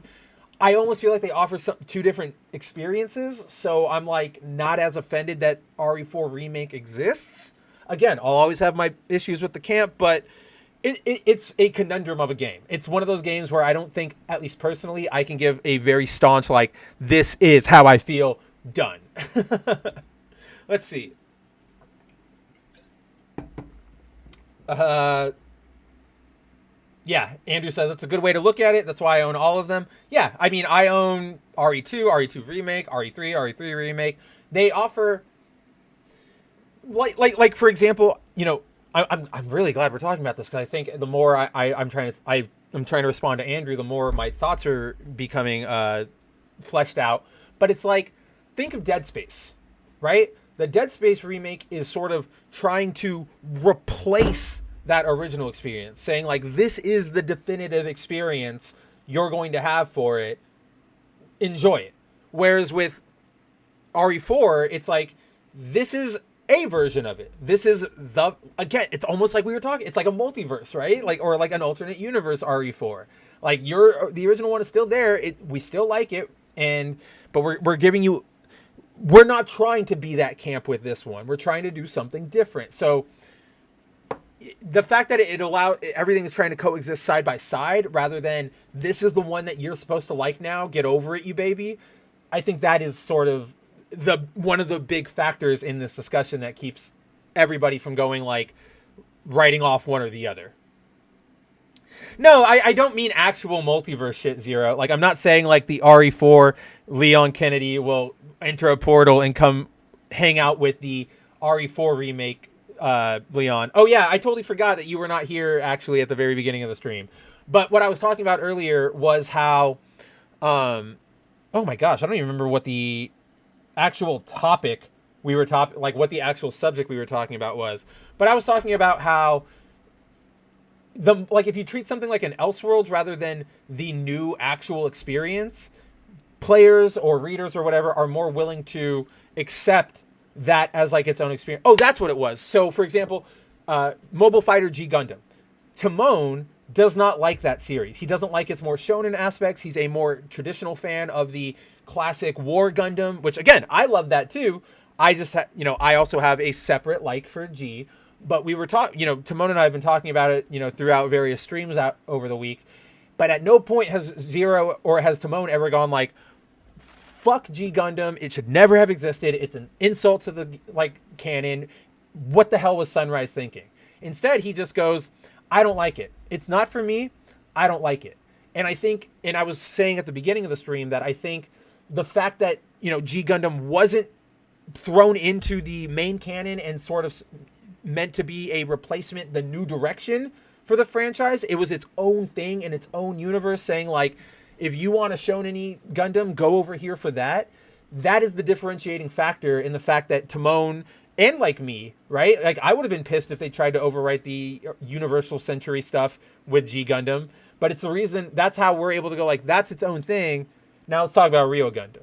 And I think that is a principle that's been lost on a lot of Western entertainment with multiverse stuff. But that's what I was saying about RE4. Like, that's why, I don't hate RE4 Remake. I'm able to go, it's not for me. It's over there. Cool. Because nobody's coming over here saying, like, this is the only one you're allowed to like anymore. This is the one that it is. Yes, Zero. G Gundam is Gundam for shonen fans. G Gundam is like Beyblade Gundam, says Timon, and Builders is like Metabots. Let's see. Before we move into that, Zero has one last thing. Now, all the vitriol I have on RE4 Remake is not to say that the game is trash. It is better gameplay after all, but what it does with the characters and lore, I'm not into it. Oh yeah, no, I think we've all. I don't think anybody. I think that's where we're all sort of at, right? I don't think anybody can deny that like the gameplay is like really tight and it's a good experience. Sort of like what I was saying with RE2 Remake. I love RE2, but as a remake per se, RE2 Remake and RE4 Remake might not be good remakes. But as standalone separate titles, they are incredible experiences that, or at least 2 is, can't speak for 4, sort of just going, I'm going to use Andrew's recommendation as my speaking point for 4, but they're incredible experiences, so you can go check them out anyway. Let's see. Yes, G Gundam, aka Peak Gundam, is glorious, top to bottom. Before we get to that, I'm going to, wade into a little bit of fire controversy territory, because I really want to make this point clear and known in this ongoing discourse right now, right? So, let's see, where was it? Who brought it up? I believe Flex brought it up. I'm just trying to find the comment really quick so that I can accurately address it. Yeah, so earlier in the conversation while we were talking Capcom, Revuls brought up Mark Kern. Grums, he is a former Blizzard developer. He was very pivotal in the development of the original WoW, of StarCraft, of World of Warcraft 3, I believe. Very prominent figure with a very, very big impact on the industry. So Ravul brings him up and says, Mark Kern is going scorched earth lately. Obviously referring to Mark Kern's recent work, highlighting the,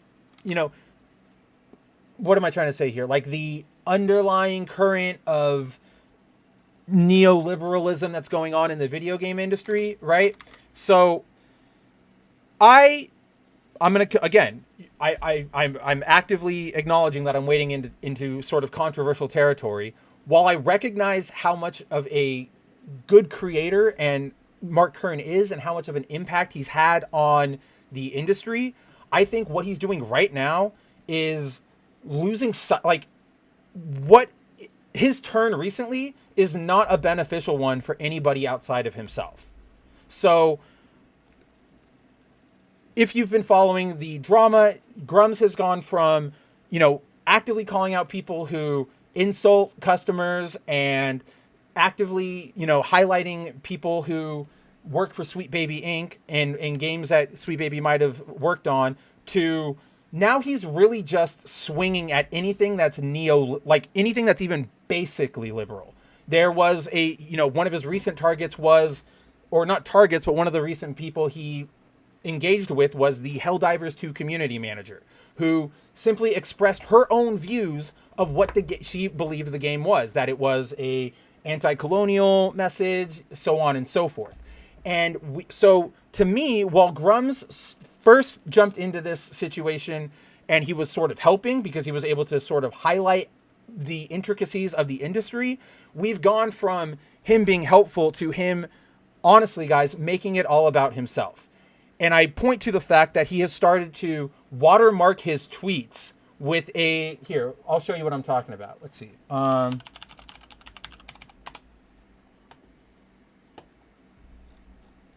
Let's see. It like, this stuff annoys the hell out of me when it happens. Is it this? No, it's not that.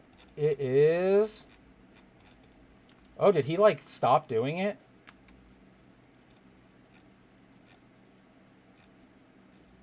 Oh, he might have stopped. Oh, no, here it is. Like, he's starting to do this stuff, right?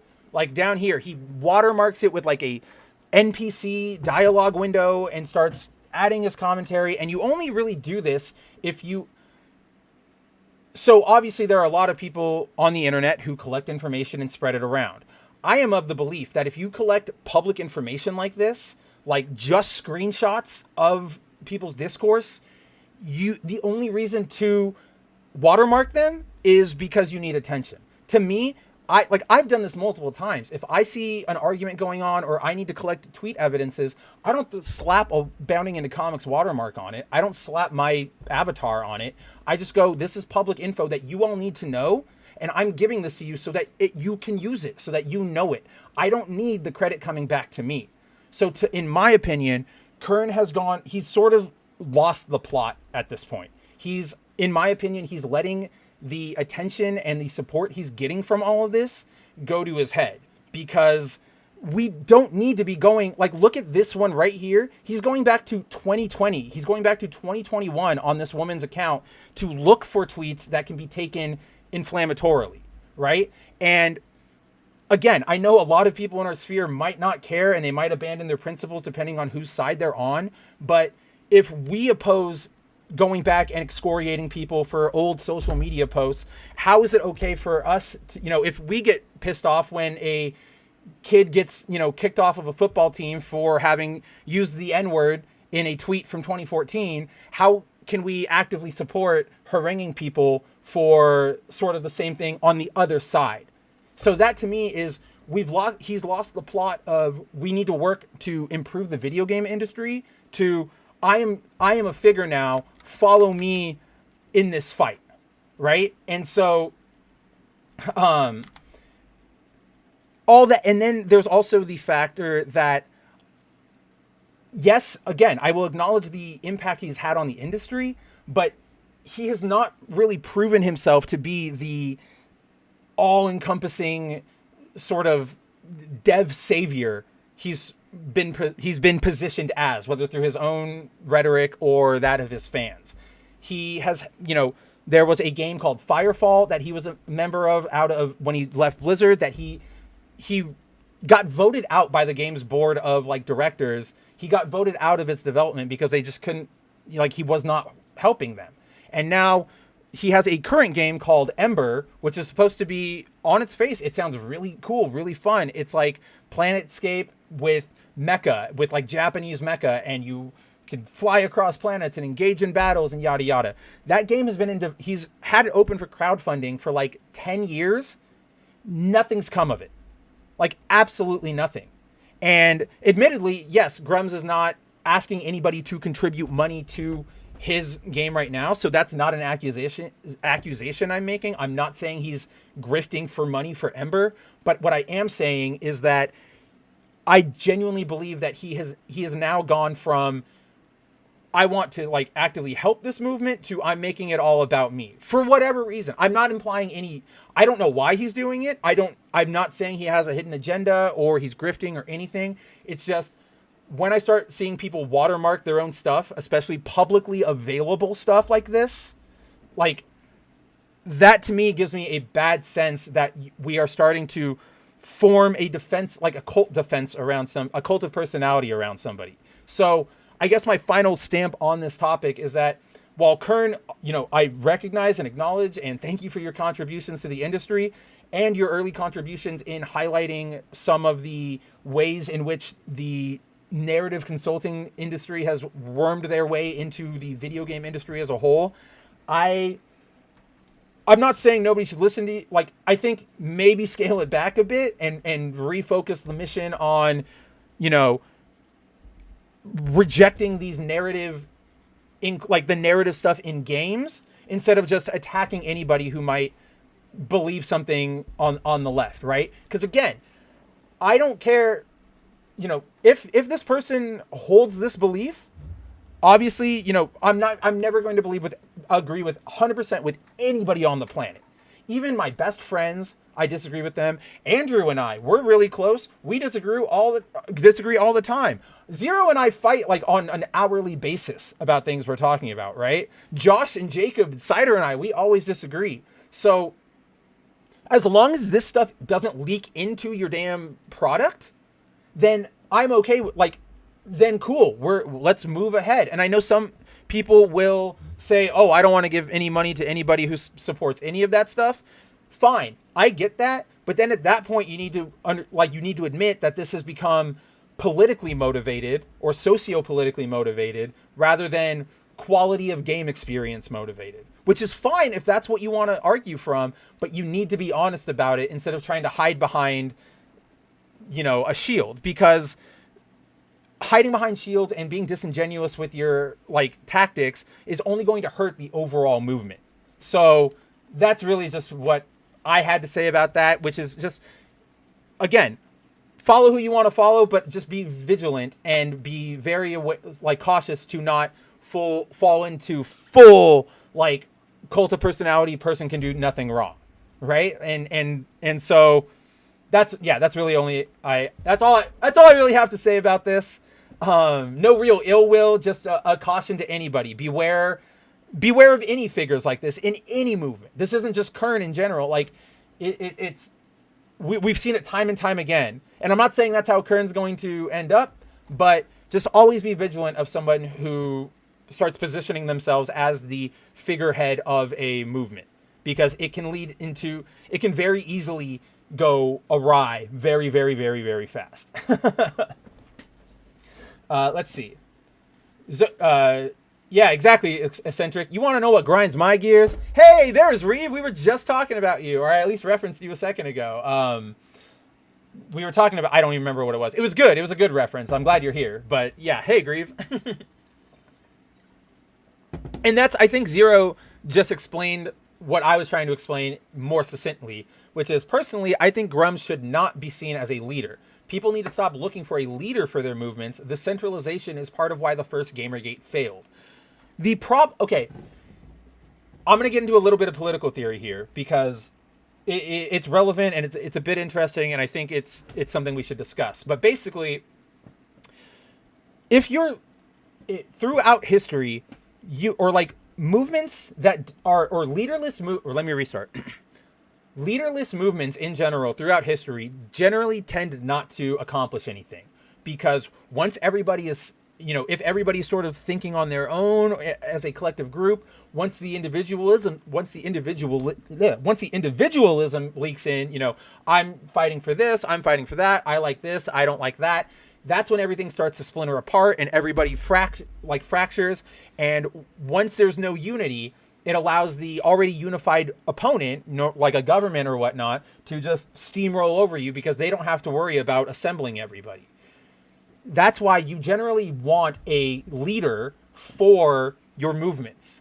Now, the bigger discussion there is choosing your leaders, right? Not just running around, be very, very critical of your leaders, hold them to task for their past and all that stuff, because so many movements organize just around the person who happens to step up, and that person might not necessarily be the best representative for your movement.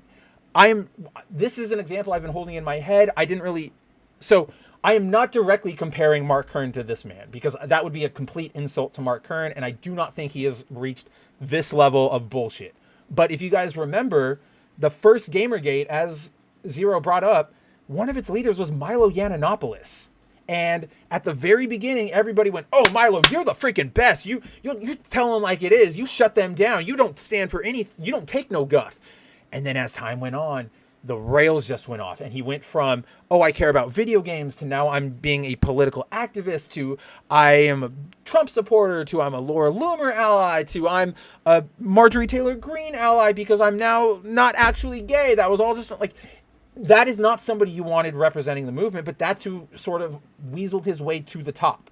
So it's up to the people in the movement to properly vet and hold to task the people that they are going to be raising up. And again, Kern is not that bad. I'm not drawing any comparisons here. I'm just saying Milo sucks. Like, he is just a dumb person. Let's see. Yeah, Milo was something else. I mean, I even think his current turn is like the griftier of griftiest things, right? He used to be like, "Oh, I was totally gay, and I was like awesome as a gay kid, and everything was great," to now he's like, "Oh, I'm a repentant super Catholic, and all of my gay stuff was bad." And it's like, dude, you're just going with whatever will keep your fan base throwing money at you. Like, that's all it is. Right, exactly, Eccentric. Banana says the right talks shit about the left, but ironically, they use the same tactics. And that's there. I think I talked about this in like one of the very first shows on this channel, which is like, there is a refrain that is growing that is, "Oh, if they do it, then we should do it," or like, it's okay for us to do it. And I'm like, if you're espousing that, you're not.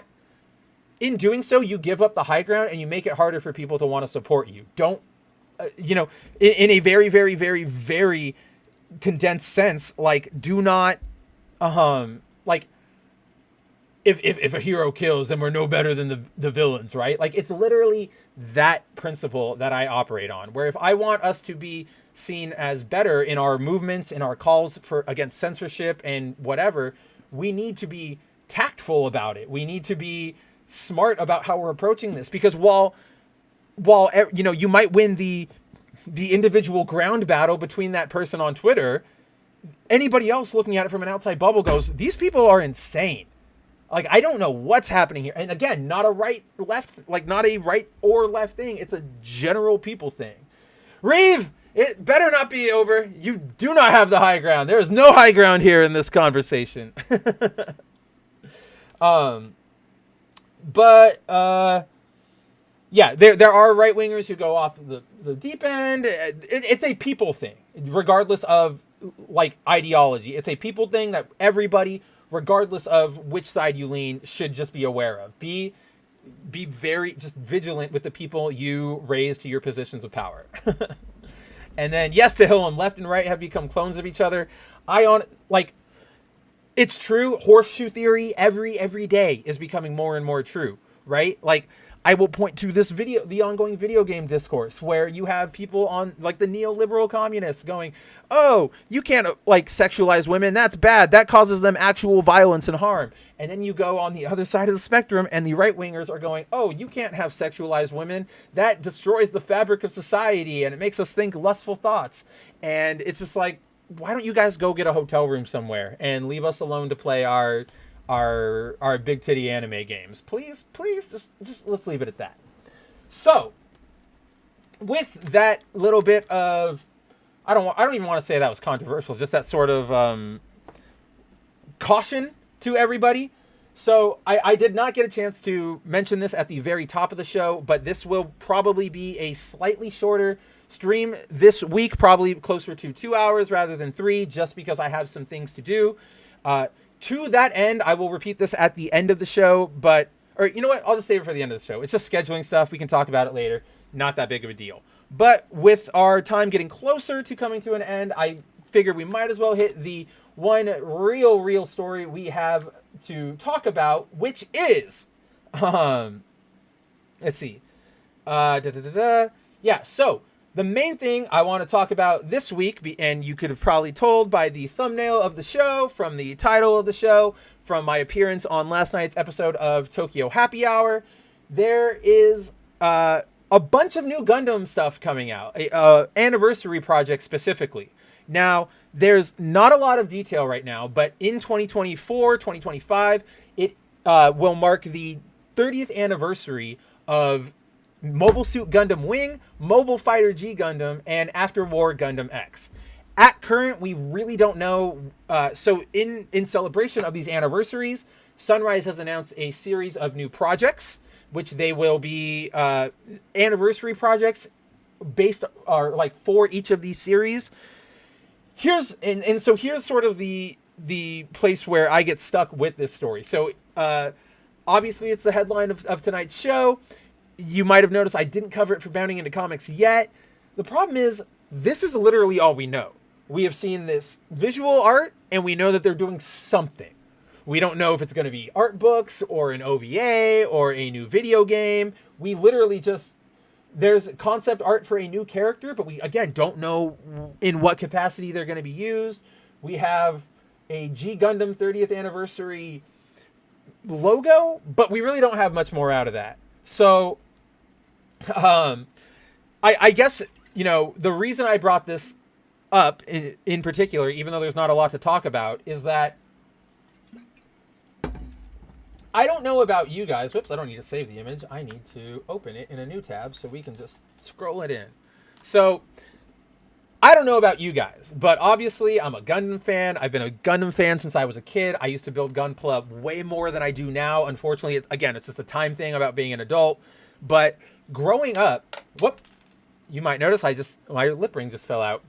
If you were paying really close attention in 4K, you'll notice it was open. I had to take it out to clean something earlier, and I just never sealed it back up before the stream.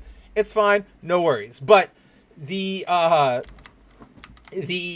so in terms of Gundam, probably like a lot of you, especially my American friends, I got introduced to the series in earnest through Gundam Wing and G Gundam being on Toonami. And I always found it sort of a funny juxtaposition that those were the two big series or like the two Gundam series that got really big in America, because one, both of them are not canon to the UC, right? They are their own complete things. Second, they are respectively, you know, Wing and G Gundam, they were both specifically made to appeal to a widely different audience than regular Mobile Suit Gundam. So where Mobile Suit Gundam is sort of a seinen, where it's supposed to talk about the horrors of war and reality, Gundam Wing was meant to appeal to shoujos, right? Like the bishies. That's why everybody in that series is a pretty boy. That's why all of them are broody, and why there's so much focus on like interrelationship drama. G Gundam, on the other hand, was, as I've sort of been referencing throughout the show, what if we went shonen with Gundam? And we gave them superpowers, we gave them power-up modes. Like Domon Kashu here literally has a mode in his Gundam where he goes yellow and his hair spikes up. And his Gundam turns gold with it too. Like, it's incredible stuff. So I always just thought that was a really, really, really funny juxtaposition. Before we actually get into the shows themselves, I want to talk to the chat because I saw an explosion of input when I got to Gundam. Very interesting. I could have sworn there was a comment from Volume Dealer somewhere about what we were just talking about regarding grifting and all that stuff. For some reason, it's not appearing. What was I going to say? Yeah, for some reason, it's not appearing. But if you're still here, Volume, shoot it back at me. I did want to address it because I don't remember what it was anymore. But let's see. Andrew says, give me 4K boxed sets. Oh my fucking God. Please. I cannot stand the fact that these series are at best in 720p. Those are the copies I have, which is like they're watchable. They're good. But I want to see the cigarette smoke stains on the animation cell when Doman Kashu punches things, right? Like, I want that. I need that. Give it to me. Guys, creating the thumbnail for this episode was really, really hard because the shots, once you blow them up, they're not great. So I would kill for a really good 4K box release set of that. Ravul says, waiting for the Gundam Builders World Championship reveals in July. I think that links into what Ravul, or into what Flex is saying, new model kits. I think that that's what's going to happen. I think we will probably get more like announcements on stuff as we get closer to the World Championship in July. I think, my hopes, to what Flex is saying, my good boy Flex, one of my hopes for this anniversary project is, yes, I want a 4K box set for all three of these series, even After War Gundam. I like that one, just not as much as the other two. But I want new kits, but I want translucent, like, new kits. Like, so if you know me, if you've been watching the show for a while, you know that I am an absolute sucker for translucent plastic stuff. Anything that is... like, if you throw translucent plastic on a toy, you increase the odds of me buying it by like 60%, absolutely easily. So we haven't really gotten a lot of... Here, let's pull this up, because this is sort of what I'm talking about. We haven't really gotten a lot of translucent kits from G. We've gotten this one. I'm glad it actually popped up. We've gotten this one of Wing, where it's see-through, but that's all that's come out of Wing. So I would love to see, a translucent Shining Gundam, a translucent God Gundam, a translucent Tequila Gundam. We're going to get into the suits and stuff in just a second, I swear. But that's my hope for what we get out of this. And we will probably more likely get some really nice master grades and whatnot, but that is the hope I am having right now. Like, right now, that is absolutely what I want. Let's see. Reeve says, so Mav, who is your favorite Gundam character and why is he Char Aznavour? Funny, Reeve, guess what? You guys don't get to punk me this time because that actually is my favorite Gundam character because he is an absolute fucking badass. Like, he is one of those leaders where you're like, yeah, you might be committing war crimes and you're doing all this bad stuff, but it's also really, really hard to argue against your position. It's like that. I think that is one of the things that makes the series so compelling is that while, obviously he's the bad guy and he kills a lot of people, you can see the parallels between him and Amuro and just the concept of like each side thinks they're in the right. Or, like he's so cool. And of course, the helmet. The helmet is just the coolest fucking thing. Like, one of the best helmets ever made. I was talking with Cider last night. It's like him and Darth Vader probably have two of the best helmets ever made in all of fiction. Andrew says, looks better without your lip ring, bro. No homo. Hey, thank you for the compliment. It's actually something I have been hearing more and more. And it's like weighing on, it's giving me pause. Particularly, I've been hearing this compliment a lot out of the WDW Pro audience. Shout out to my boy Pro, really good friend. I make a couple appearances now and then over on his show. Every time I show up and all the stuff is out, everybody's like, whoa, who is that? Like, oh my God, he's so handsome. Can I get his number? Like, what's going on? So it's a fact. I've had this one since I've had my I've had my lip piercing since I was 18. I am now about to turn 34. So maybe it's time to let it go. Who knows? It's something to consider. But thank you, my man. Shinkai says, didn't see G Gundam or Wing when I was a kid. Was about Gundam Seed.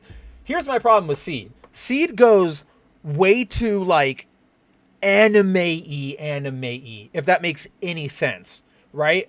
A lot of the over dramatic melodrama, a lot of the extended sort of like yelling scenes, a lot of the reliance on powering up or last minute saves. It's good.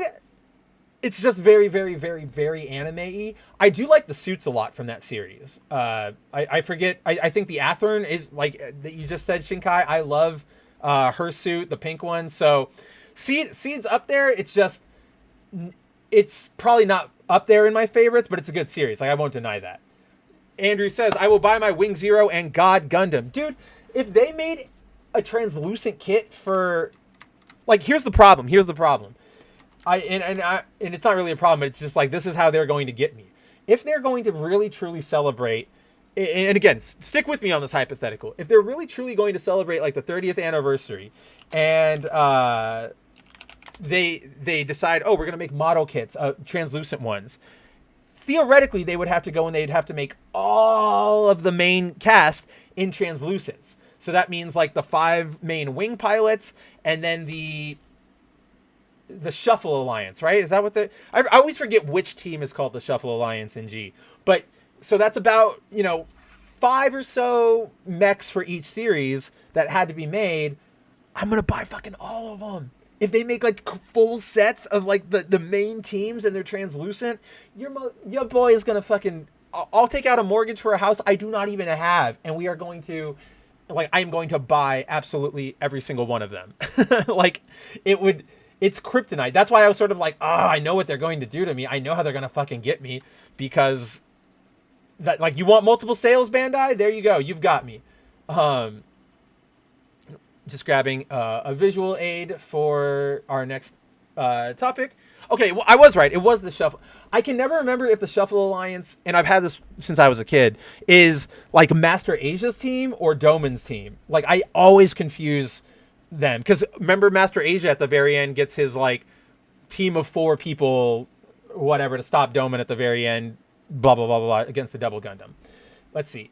An anime based on Gundam Muso would be fire, says Flex. Flex, I'm glad you bring that up, because that's actually my other real desire for this anniversary.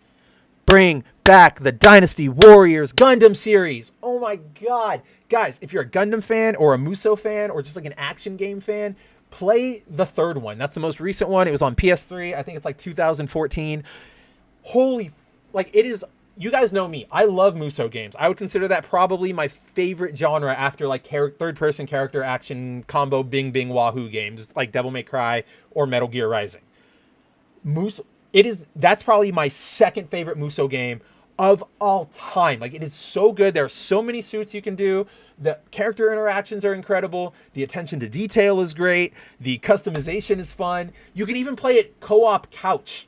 Like, that's what my roommate and I used to do back, like, in the days when I just graduated college. We'd grab some beers, we'd grab some fun other things to put into our bodies, and we would play a bunch of Dynasty Warrior Gundams all weekend until it was time to go back to work.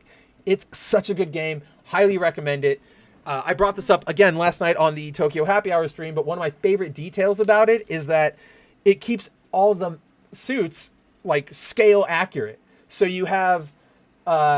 like the RX-78s and everything, those are all giant, like, skyscraper level mechs. Like, I'm talking like Burj Khalifa level mechs. Like, these things are giant. We've all seen the one in Tokyo. Maybe not Burj Khalifa, but they're giant, 18 meters tall, whatever that is. Maybe, hopefully, Josh is here. He can convert that for me because he's a damn Brit.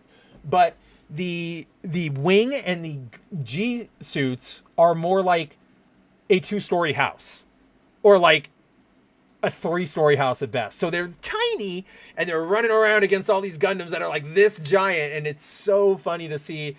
Like, it doesn't really affect gameplay. Like, you still get hurt, you can still hit them normally, there's no damage decrease, but it's just a very funny visual to see. Yeah, give us that Ares model kit, a Musha Gundam kit, Translucent Zaku, anything up there. Hiro Yui followed by Domon Kashu. I'm presuming that you're saying those are your favorite pilots from the series. I think wing pilots, my favorite will always be Duo, because he's got that sort of like laid back jokester attitude that I've always really liked in just characters. I think you guys probably can gather that. It's very reminiscent of who I am as a person. In G, I think my favorite character is honestly little lame or like a little predictable. You're all gonna go, of course Mav picks that. But while Rain is the waifu supreme, I really like Allenby. Well, let me take I like Allenby because she has the Sailor Moon styled mecha, but I love Chibity because that is American pride right there. And the man's shoulders pop off and they become boxing gloves. Like come on, it's the best thing. No, Ravul, I have not seen the Exia Gundam lighting mode. Let's check that out. Lighting model. How big is this thing? This thing looks great. You know what this reminds me of? And I know Andrew's going to know what I'm talking about. This reminds me of... Oh my God, what is the name of the damn company, Andrew? The Mega Man designs. Like True Force or whatever Mega Man designs. The ones that are like the action figures with... What the fuck am I talking about? I know Andrew like right now knows exactly what the hell I'm talking about. Okay, I was right. It was True Force. Cool, I was able to pick that up really, really, really fast. But it reminds me a lot of this version of Mega Man. Right? Like there's our lighting, and then it's like with all the like the slide plates and everything in a good way. It's not like I like this Mega Man. I'm just saying like, oh yeah, that's the first thing that jumps to my mind when I see that. Let's see. Timon says, Seed got me out with the main character recording an operational system, recoding an operational system in a minute from a machine that was a state secret. That's what I'm talking about, Timon, right? Very, very, very anime-y, where it's like, oh no, I'm the prodigy, I can do this. Got it. So, yeah, like Seed's got stuff going for it. It's just not personally up there on my list. But I like the suits a lot. The suits are really, really cool. They killed it in the suit design. Let's see. Yeah, Ravul, Andrews, own all three of the games, played the shit out of all three Dynasty Warrior games. Flex, Epion Infinite Combo Loops. My man, yes! That is literally the suit I would pick when I was done with my, like, when I just wanted to steamroll over everything. Plus, it's like, you can go Macross style in it, right? It's one of the few Gundams that actually has, like, a plane mode. So you could, like, fly around and shoot. It was so much fun. Andrew says, everyone says Duo and Death Scythe. I mean, of course everyone does, because I feel like he was the most personable out of everybody, and he had the most action, and he had the most, like again, we're all kids, we're watching Toonami. Oh, a Scythe, he's like the Grim Reaper. Oh, what a fucking, that's so cool. His mech's black. Like, let's go with that one. So, like, I'm not saying I'm unique or anything, but I definitely recognize that Duo is the fan favorite. As far as, like, the mechs, like, the suits themselves in Gundam Wing, it's actually home to a huge handful of my favorite ones. The Epion is one of my favorite suits, right? The Gundam Epion. Let's look that up. Like, the Epion is one of my favorites. It is just one of those designs that will always, like, kick ass. You've got the Tallgeese, which, Zex mech. I always love saying it like that. But I love the Centurion, is that the right term? Like the Centurion crest, the white coat, like the pure white coating, just so cool. And then the V8 and the Mercurius. I don't know why. These two are like my favorite like mobile suits. I genuinely don't think I've analyzed it enough, but I love these things. I love especially you can sort of see it in the foreground on the V8, and then it's on the Mercurius on his back, but like the paneling shield things, I don't know. These two were just always really cool to me. Maybe it's the opposing color scheme, but these two, I just fucking love them so much. But in terms of the core team, my favorite suits are the Sandrock, Quattra's Sandrock. Let's see. because I really like his scimitars. See how he has like scimitars? I always like that as a design. Like not a lot of, I don't think any other Gundam really has a scimitar sort of design. But I love him, and then I love Heavy Arms, because like when Heavy Arms opens up, you're like, oh, okay, that's cool. That's a pretty neat mech, right? Everybody like, oh, how cool. And then his ass opens up, and you're like, oh, there are a million guns everywhere. Yeah, like there's the Heavy Arms Kai. Like, that's, I don't know. It's one of those things that appeals to the inner 12-year-old in me. Like Troa, fuck Troa. Troa's an awful character. But the Heavy Arms, when it opens up and it just unloads, absolutely fucking here for it. Like, you cannot convince me otherwise. Yeah, Helen B. Beardsley was awesome. Yeah, I love her. Just, she's cute. And her mech is fun. I know a lot of, one of my good friends, Al, I don't know if you're watching. I know you're out there a lot, but we always get in waifu debates because he's like, Alan B forever. And I'm like, Rain is where it's at. How dare you? She is superior. She is absolutely superior. Tahillim says Mega Man is definitely inspired by Astro Boy. Oh, 100%. Like, I don't even think that's I'm pretty sure it's just like a common knowledge, right? I think we all know that one at this point, especially when you look at like their boots. Yeah, 100%. Have a look at the Gundam 00 Diver Trans Am Clear. Yes! Oh, man. I've been seeing this one out of, like, the corner of my eye on various sites, Ravul. This is the shit I'm talking about. Like, I literally think I popped a little chub when I hit enter on that search, because this thing rules. Like, that is completely cool. I want to see through that. Like, always great. So, yeah, like, again, I wish I just had money and time to sit around all day building Gunpla. You guys all know this at this point. I'm currently living with my parents because of COVID. You know, there was a bunch of stuff that happened during COVID, and now I am helping them take care of their home because they travel pretty frequently. I don't have a lot of space here to put all my shit. I know I complain to you, Andrew, a lot. It's like all of my stuff has to completely, like, constantly go into storage. I have like 9 different Gunpla that I got from P Bandai, like the premium site, that I still have yet to build because I just haven't had the time or the space to put them anywhere. I have a Gundam Maxter. I've got a see-through RX-78 too. I think I have a see-through Suzabi in there somewhere. Like, oh, I wish I could be 12 again and just go to school, go to soccer practice, come home and build my Gunpla. Because I wish I had my shoebox of them. Back in the day, I had all the wingsuits. I had the 5 main wing guys. I had the V8, the Mercurius, and the Tall Geese, and the Epion. I loved my Gunpla. I still have them. They're probably, like, I can probably bring them back out, and they're all in great condition. They're just not on me right now. But I just want to build all of these all the time. Andrew says, Caffeinated Wolf or Epion is top 3 all time for me. Easy. Let's see. If I'm going to do top 3 suits, I think I go... Yeah, I think I go Epion, Unicorn, and I just had the Suzabi. Like Char Suzabi is just the coolest like suit in existence, right? So like this thing, there's just no way around it. This thing fucks. Like, I love the Suzabi. So those are probably my top. Unicorn is my favorite because again, guys, it has that translucent effect when it like changes, and then it has like the Super Saiyan mode, and then like when it all crystallizes out when Banagher goes full new type. Just cool visuals. Again, do cool shit, and I will probably fanboy over whatever you're talking about. Timon says, love me some Zaku. I love the Zaku too as a very basic design. I think you brought this up earlier, Timon, earlier in the chat, but you brought up the idea of like a see-through Zaku. I actually have a light. When I went to Japan, I found like a small little like night light that is a Zaku head that's see-through, like clear see-through, and you hit a light and it does like the RGB like fade in through all the colors. It's so cool. Eventually someday when I get it back out of storage, I will show all of you. But again, see through it, and I am right freaking there.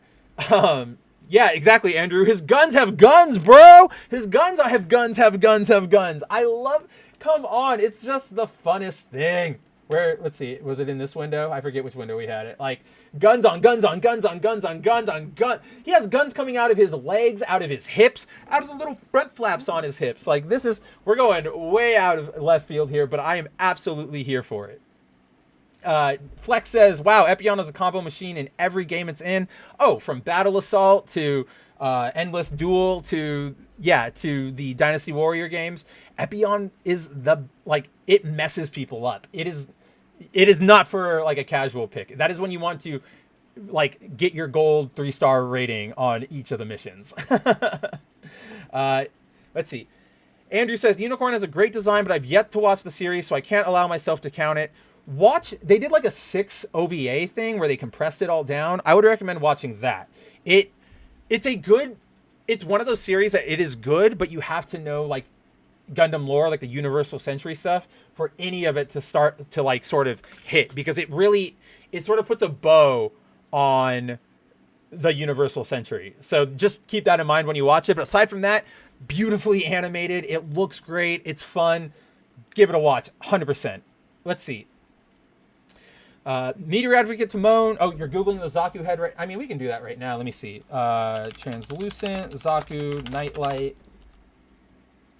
Oh, now they're like, I know what to search, guys. None of these aren't any of them. Huh. It is basically this Timon, but it's see-through. Like, it is literally this, or it's the one with the fin. Yeah, it's the Exceed model, but it's see-through. I don't know why there are no pictures on Google, but that is the one I have. It's really cool. I love it. Unicorn, Banshee, or Phoenix, says Ravul.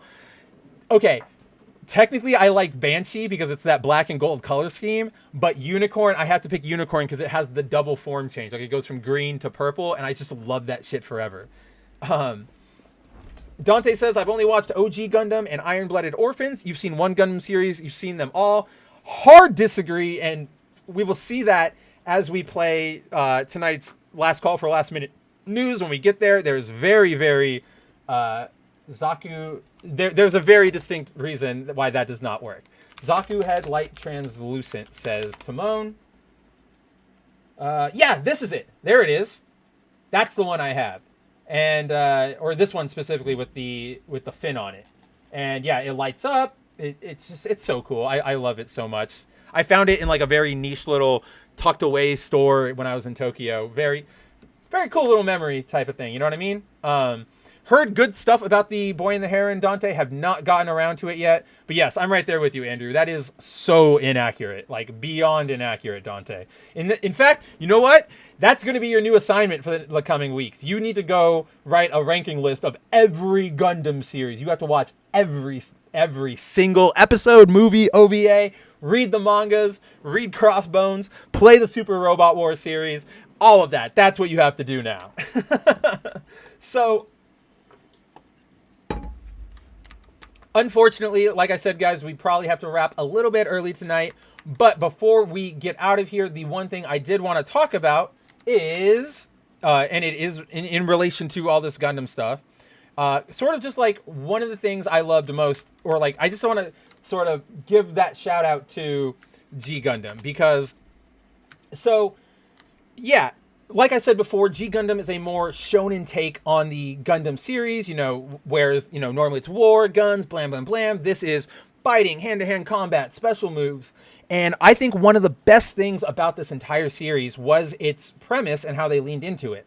So for those who don't know, G Gundam basically presents the world, all the world governments, all the countries still exist, but every 10 years or so, in order to determine who really gets to rule the planet or sort of lead the planet, sort of act as the president planet or country of Earth, they, instead of wars and fighting, they have Gundam battles, which are one-on-one matches between representatives from each country, and it has its own set of rules, and whoever comes out on top, their country gets to dictate policy for the next decade. To that end, one of the great things they did in the series was really lean into like the stereotyping of the Gundams, of the countries, sort of. I've talked about this before, but Harada, the Tekken series director, he was asked a couple weeks ago, why do so many Tekken characters have very stereotypical elements in their designs? Why do the Native Americans wear feathers? Why do the Chinese characters have the rice paddy hat? Why do Japanese characters have a gi on? And Harada said, it's not a racial thing. It's a character design thing. And he basically explained that in books and movies and television shows, you have a lot of time once your audience sits down to sell them on the character and bring them on a journey. And so in a movie, it might work to have a character who's Native American and wears t-shirts and jeans, because it'll build as you go on through time and you'll understand it. In video games, entertainment, movies, like with movie trailers, comic books, you have a very, very quick, 10 seconds with a commercial or walking by an arcade front, storefront to pull that player in, to pull that customer in. And you don't do that by making very, very boring character designs. If a roster looks if 8 characters in a roster and they all look the same, except maybe their t-shirts are different, their pants are different colors, and their skin is different, nobody's going to want to buy that or play that. But if you see a game where everybody has fantastical costumes, you're going to want to be like, oh, what is that about? I want to check it out. To the racial end, or the identity cultural end of it, Harada explained that the reason they lean on such heavy, stereotypical, you could say, elements is because that communicates stuff to individuals a lot. Again, stereotypes are based in reality for the most part. So, you see let's take T-Hawk, for example, in Street Fighter. You see a giant lumbering dude with a Native American feather and face paint, and you go, oh, that is a very, very, strong Native American guy. He's probably got some, links to America. He probably, is fighting for his tribe. Who knows? And in that community, you get that sense just from looking at his design. And I think that's what this series did so well, is that they took those stereotypical elements from these countries, all the different things that you might associate with a given country, and they incorporated it into the design in a way that it's not mocking, it's more sort of celebrating everything that they're about. I love looking at Gundam Rose up there from France, and he's got the Napoleon hat. You have the Lumber Gundam out of Canada, and it's basically a giant beaver because of all their logging. You have the Zeus Gundam from Greece, which literally has strappy sandals for no reason. Gundams don't need sandals, but that's what they wear out in Greece, or at least back in the day. Obviously, as we get down to the bottom, you've got the Matador Gundam out of Spain, which is just a giant bullhead. The Nether Gundam is a fucking windmill, just a walking windmill. The Kenyan, the Kenyan suit, just a zebra. And of course, then you get to my absolute favorite suit of all time. This is sort of what I was saving the reveal for when we were talking about top suits, because for all I love all of the ones that I mentioned, my genuine absolute favorite suit in any series is Mexico's Tequila Gundam. Because again, it's so campy, but it's so cool. It just leans into what it is, and you get the sense that it's like a Mexican bandito. They're not treating it like it's a joke. It's cool, right? Again, it's that 14-year-old sense of if you're being earnest about this and you're doing it because I go back to what we were talking about with Harrison Ford, how when we see Harrison Ford, we're like, I can get the sense that you don't want to be here, and that makes me not want to be here. When I see this, I go, you liked Mexico, you wanted to obviously honor them in a way, bring them into the fight. I get that, and this is cool. You wanted to make a cool Mexico design. This is a cool Mexico design. So to that end, obviously we don't have a lot of time to get into the core nut of what G Gundam is, but if you like shonen, if you like Gundams, I highly recommend you go check it out, especially in light of the 30th anniversary coming up. That is going to hopefully give us something really, really cool to latch onto, because outside of the minuscule appearances in the Dynasty games, we haven't really seen them.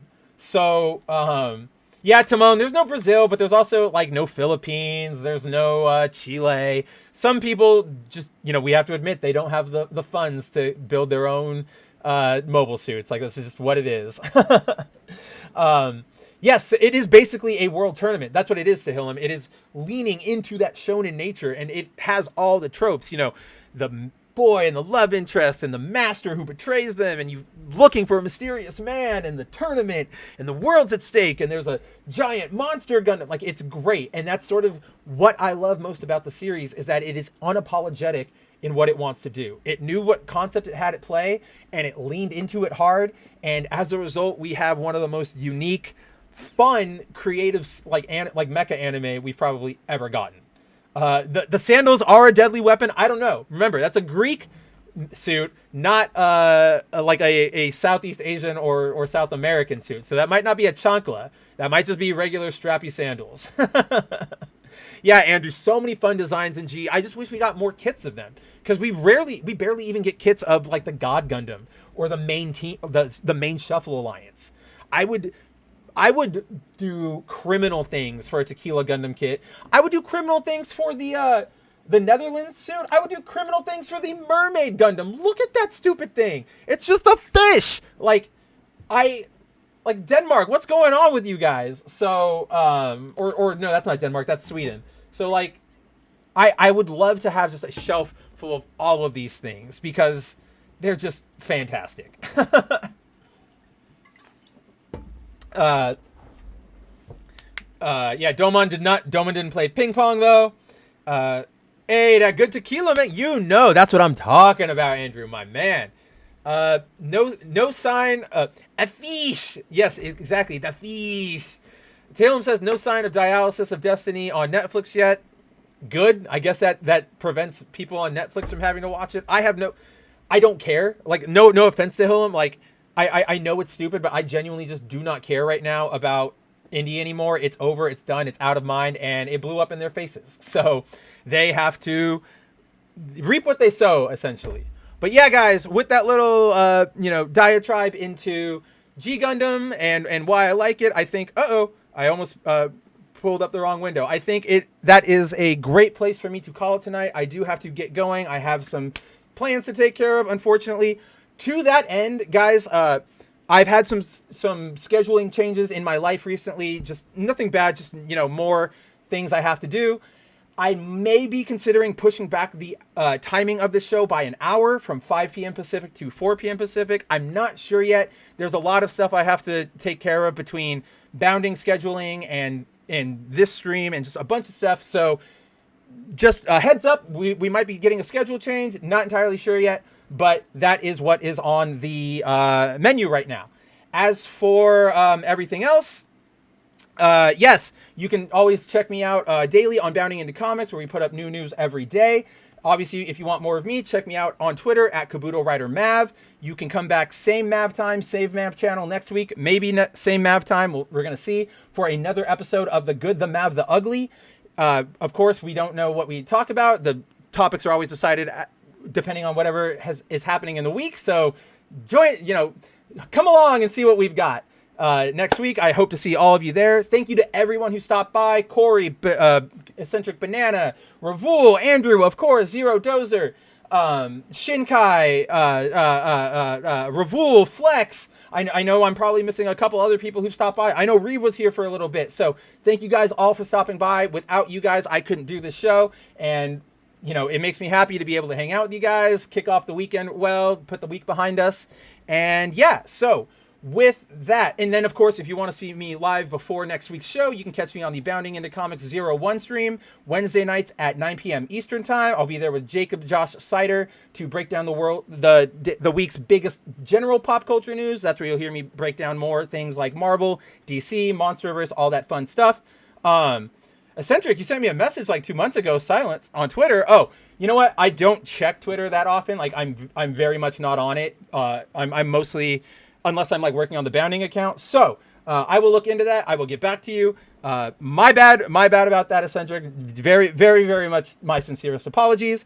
With that, in honor of G Gundam, in honor of the ridiculousness of that series, I thought that tonight's last call would do well to present you with what I believe is a perfect summation of just how absurd and earnest this series presents itself. So check it out, and yes, let's go.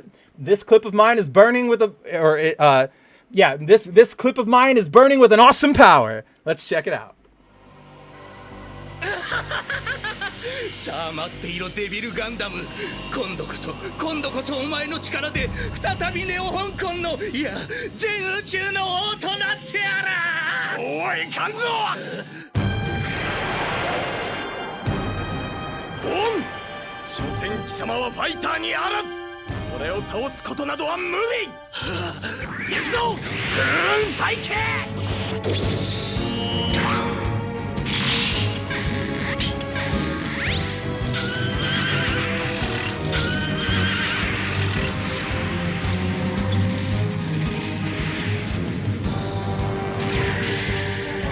人の恋路を邪魔するやつは馬に蹴られて地獄へ落ちろ。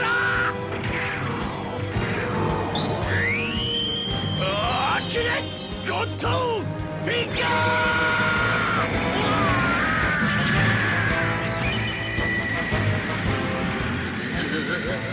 ー。どうせお前たちは終わりだ。デビルガンダムの人類抹殺の意志は生きている。うるさい。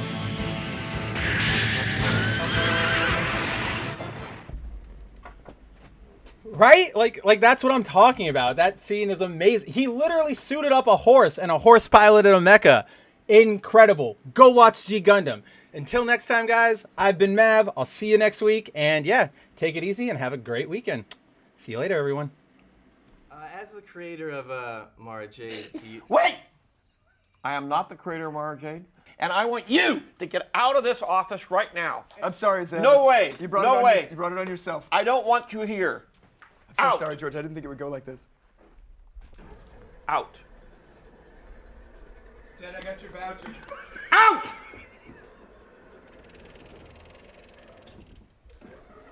There. I'm sorry about that. I'm so sorry. We'll have him like burned and we'll I don't execute even him know and who burned. that guy is.